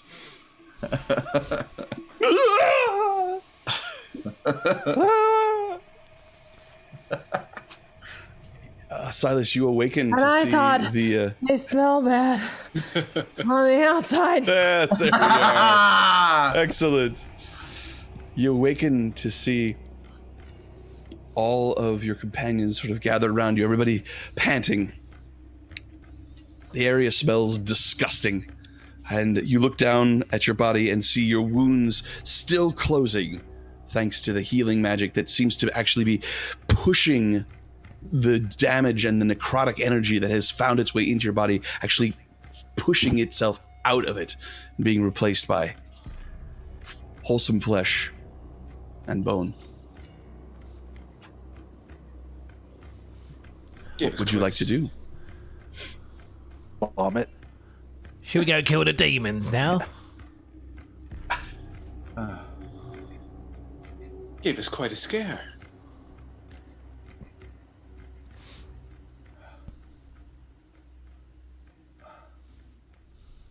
Was I inside? repeatedly. You look around, you see this large slash mark along the belly of this creature and the guts of it just sort of hanging out. Some of them still attached to you. I'm going to stagger out of it because it was gross and also necromantic. Yeah, like, I almost died. Islin offers her claw to help you up. I stumble off to the side and sit down. Silas is prone. I did appreciate the dramatic touch in your background changes there, Alias. That was hilarious. So, what do you do, friends? Did you see any treasure inside, Silas? Yes, you should go find it. Oh, I'm not touching that. It burns. Look at my finger. I got a blister. I'm assuming I dragged my glaive out with me. Yes, indeed. You have recovered your person and all of your effects. And the way is now clear. Islin, are you all right? I'm fine. I'm fine. Silas, are you? I've been better. Would it be okay if I just sat for a moment? Think you've earned that? That sounds good. You Well, he's rest. just had a sleep. After, is this a short rest you wish to take? Sounds necessary. I was just regathering our thoughts after that. It's up to you. I just need to know, based on various things, if you just want to take 10 minutes, Song of Rest, perhaps, or Prayer of Healing. I'll defer to the Pala fighter, whether or not he wants all his secret weapons back for a short rest. Short rest would be neat. I'll do it. Not necessarily a safe place, but maybe. There are still these large streaks of mucus around. I will leave it to you. I don't need it. I've still got some tricks. All right. Have you got your DM, health? while Silas is recovering and sort of sitting, can we? I want to take a look around to see if there's any other way in or out of this area that's not exterior and the tube. Well, the only exterior exit is the hole which the creature made as it burrowed in, which is on the other side. There are smaller holes. So the hole that it came in through is here. There are smaller holes here and here around here, but they look like only Jax would be able to get through them. Got it. And those just kind of go to the outside or go down? Correct. They go to the outside, and it's just climbing either way. Got it. And is there a way to see to the level below us, since we had to pass that level? Or there were no... You would have to climb into the tube and go down a level and look there, or go outside and climb down and look that way. Right. From where you are, you do not have direct eyes on the level above you or the level below you. Gotcha. Do the slime trails seem to be leading in, and like, do they seem to come from a hole or a direction, or they just seem to... Make a survival or investigation check. I suck at both of those things, so this shall be delightful. Let's see here. Which is least worst? All right. Survival or... Oh, actually... Survival's not too bad. Well, with a roll of a natural 20. Well, survival's not too damn bad at all. And so you look around, and as Silas is resting and everybody else is sort of gathering themselves, you look around at these slime trails, and you see they go along the floor. This is why I shaved my head. They go along the wall. They go along the ceiling. Several of them seem to converge at one spot. And on that spot, God damn it. The words "roll initiative" appear. there is nothing. There's nothing? There's no slime.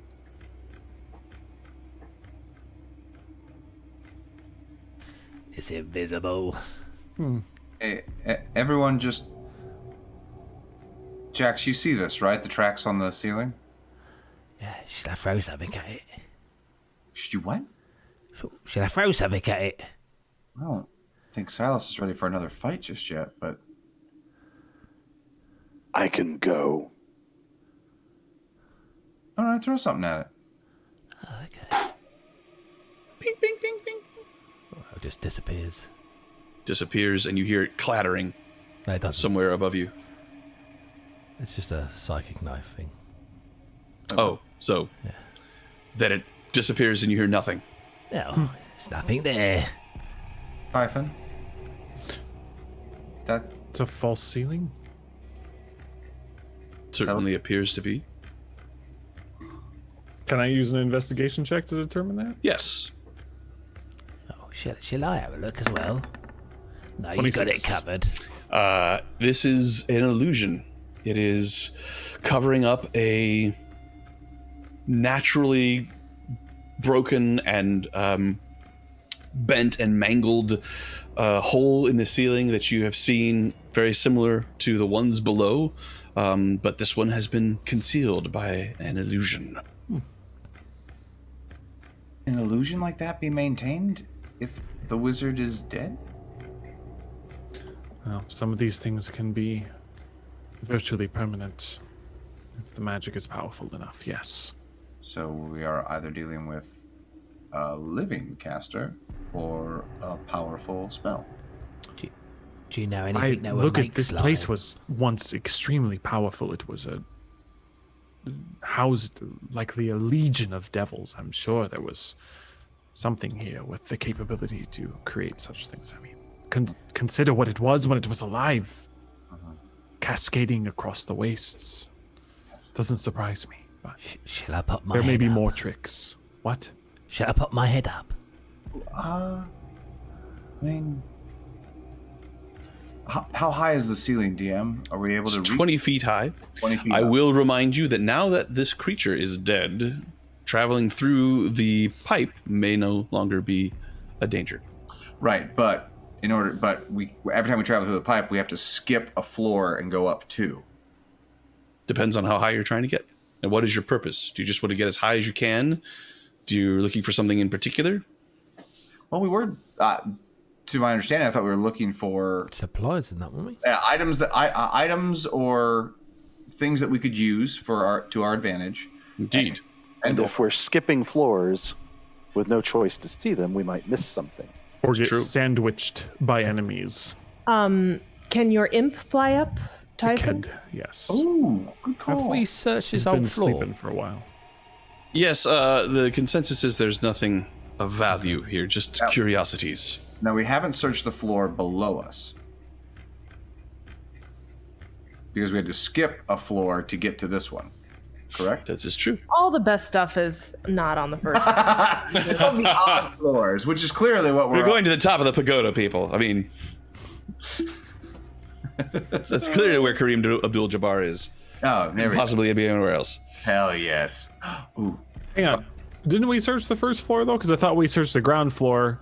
Yeah. And to that get was to where this- the entrance is. To get to to this the floor, pipe. you had to travel 40 feet, which means that you skipped a level.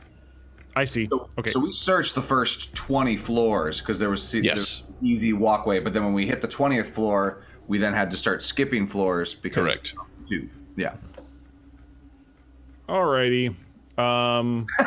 Okay. I could send the imp up and have a look invisibly, just to see what's going on. Invisible looks. You never see him coming. So you open up the hatch again, and the imp. Oh, I thought through the illusion. Oh, through the illusion. All right, yes. Above us. He flies up, and this appears to be... Imp looks around and he sees... there's... appears to be machinery and things up here that might still be working. Looks around, he sees... sparks emanating from various places. It might be operational. So perhaps we should have a look. Nothing slime-inducing? Well, he need a perception check for that. Aha. Imagine that. He doesn't have that really, so here we go. 12. He stands there, flies there very quietly looking around.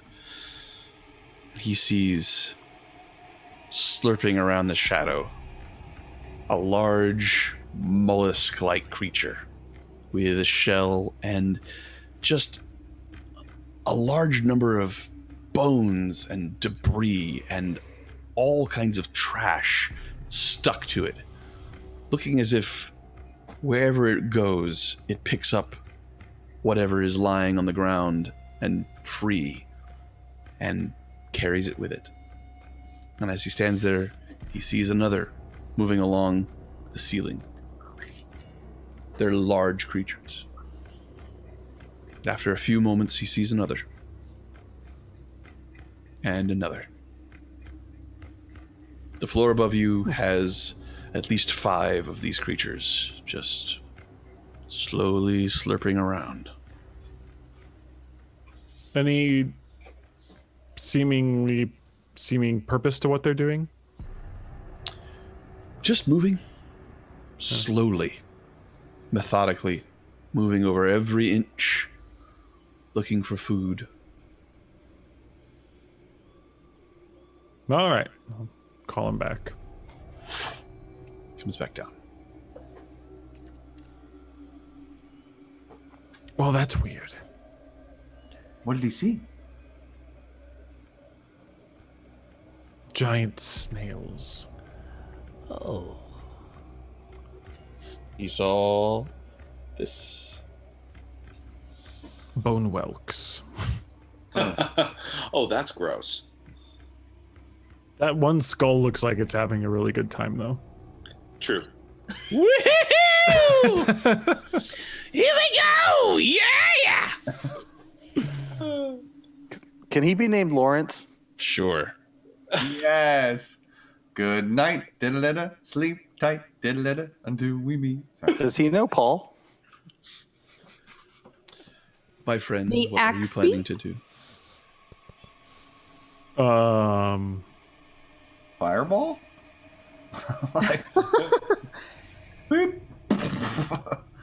I have no strong preference. I have no idea what to do. Do you know these creatures, Typhon?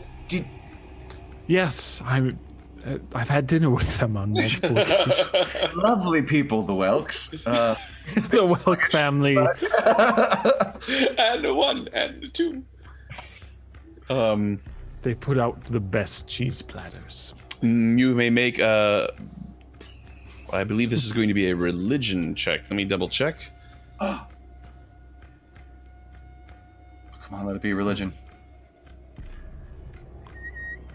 Nope, this will be a nature check. Damn it. Sorry. Well, All right, nature. 15. 15. With a 15, you know that these creatures are not difficult to dispatch. However, they do quite a bit of acid damage if you come close in contact with their front ends. And when they die, they emit an incredibly loud screech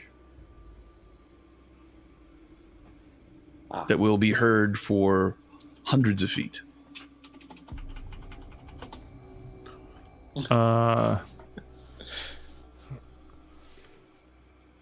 On second thought, let's skip this floor. Yeah. Typhon, did your imp see anything worth while in the room?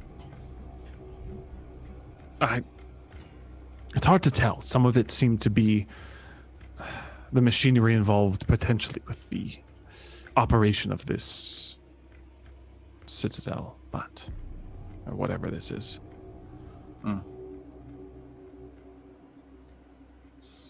So, tube? Which I guess would that be an accurate description of what? Could I take a look through my eyes, through educated eyes and not imp eyes? Sure. Make an investigation check.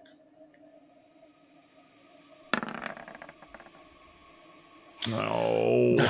With a roll of a 12. Same thing as there is still power coming from somewhere, but the fact that it's sparking and not being directed anywhere suggests that the damage that has been done on this level is severe enough to keep everything inoperable. There is just the odd spark still coming. It's trash. Back to the tube then. Tube it is. As you climb higher, moving slowly, but constantly up the many, many flights that have yet to come, you stop and listen at each of the hatches you come to, and Jax, you can hear the unmistakable sound of...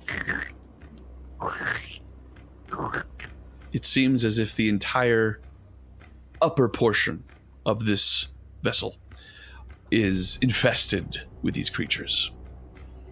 Do you wish to open up any of the further hatches? I'll look to the others. There is more snails in there. Keep going. Okay. All right, I will need Constitution or Athletics checks from everybody, as much like the interminable stairs of Ghostbusters, this climb goes on and on. 23 from Persephone, well done. Just keeps escar going and going. Oh, I was working on an escargot joke that was too. good. Isn't that the worst when he takes the word and you knew you had one ready to go? Wait. Oh. Oh. I was also decided that they weren't that funny, and that's why I didn't say it. Oh, burn. Yeah, he didn't really snail it. 18 from Falkrunn and a 13 from Jax. I'm feeling very Both of those are all right. Does We're all right.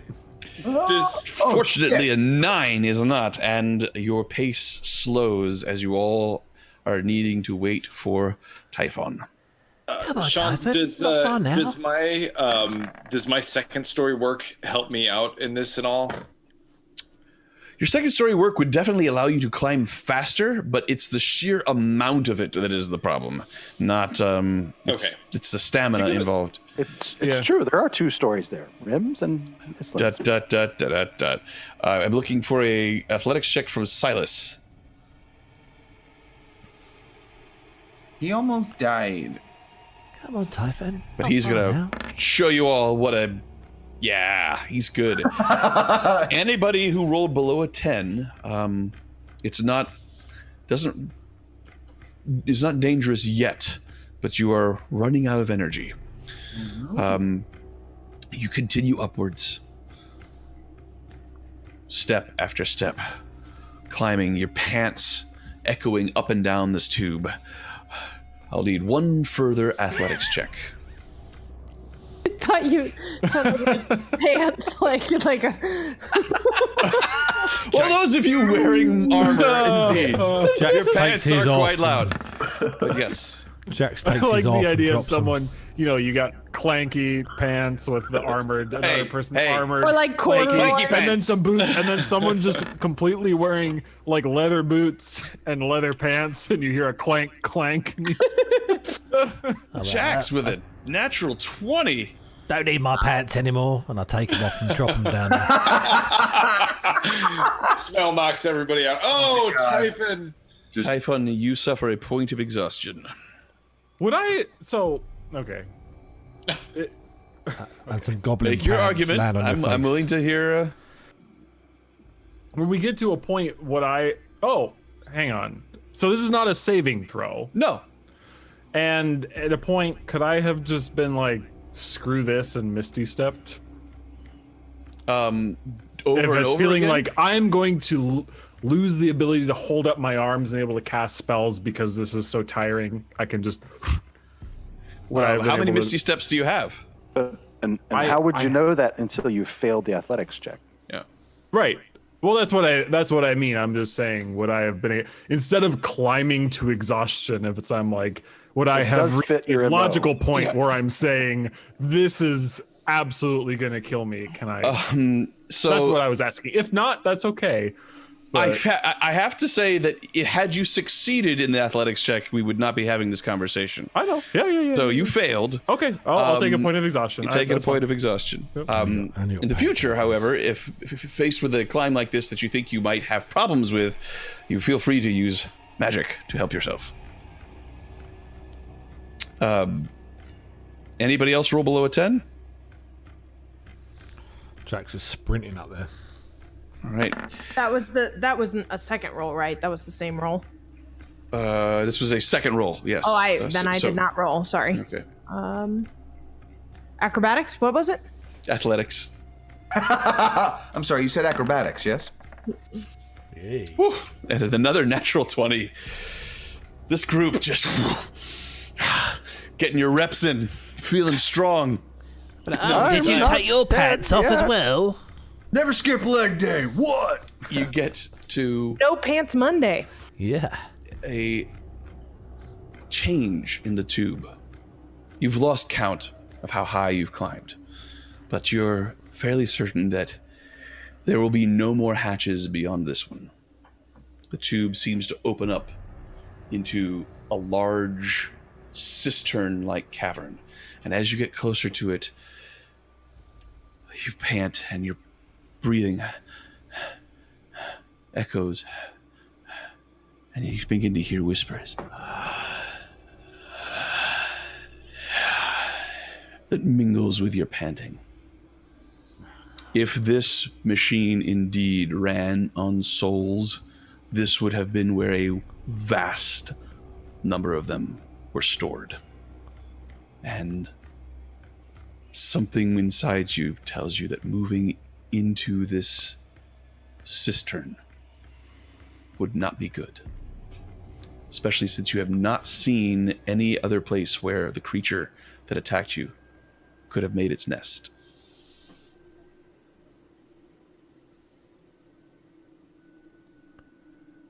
I'll have a look around.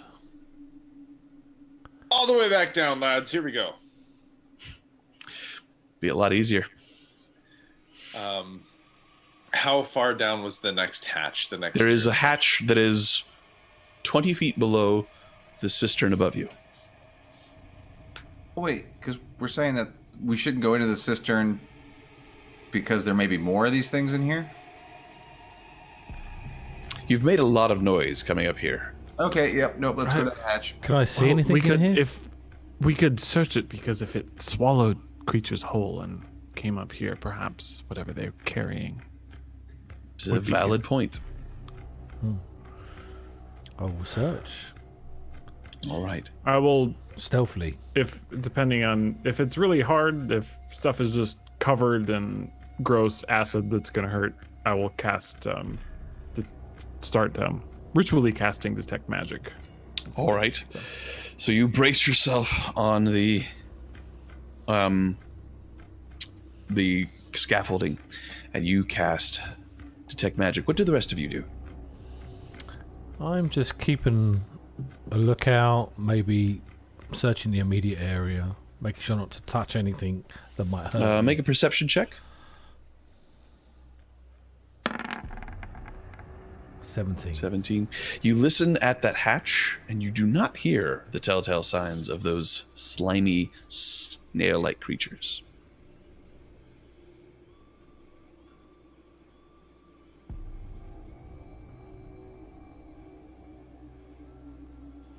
What's everyone else doing? No idea what to do. Trying to figure out. Waiting for results of magic things. Yeah. So you wait for Typhon to finish his casting, and he does. There is magic emanating from above you. Quite a bit of necrotic energy seems to have been gathered in the chamber above you. But there is another signal.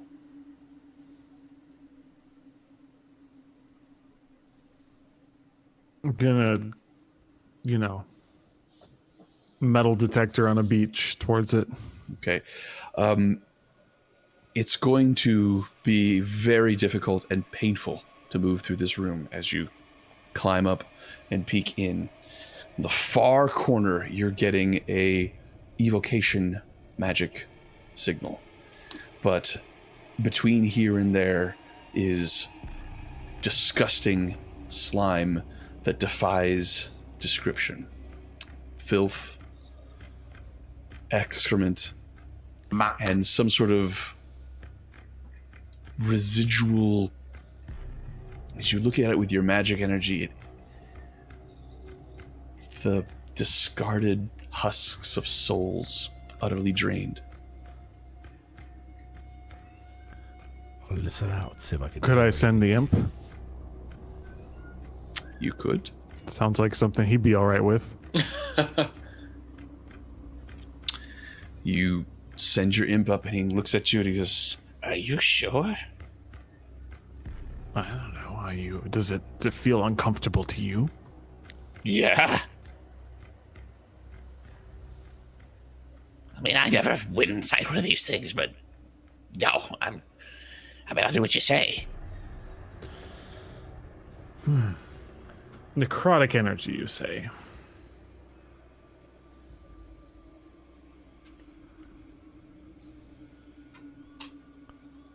And a source of evocation magic. Oh, it's exciting. How far is it? It is 40 feet away. And can I listen out and hear anything moving in here? Breathing in here? As everybody pants, there's a sense that there's something else.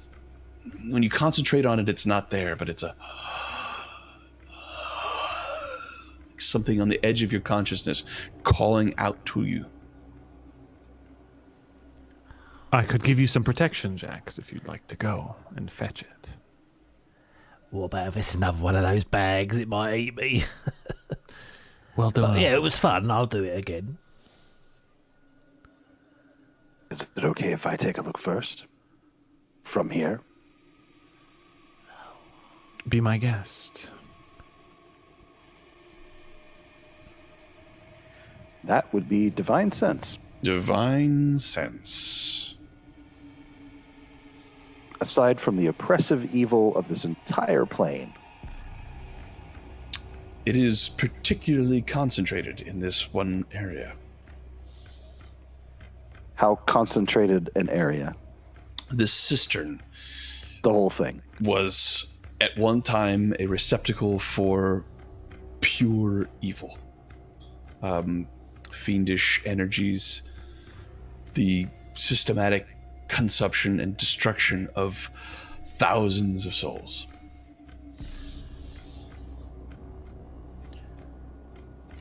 What do your elven eyes see?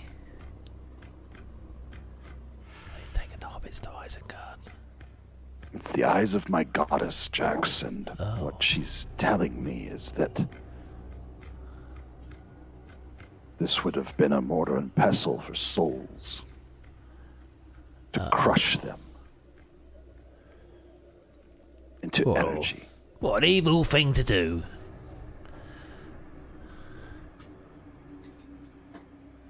I wonder if we even set foot in there, if it wouldn't trigger something.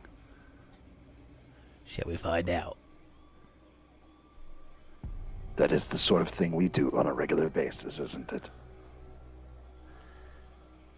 But perhaps not this time. Why stop now?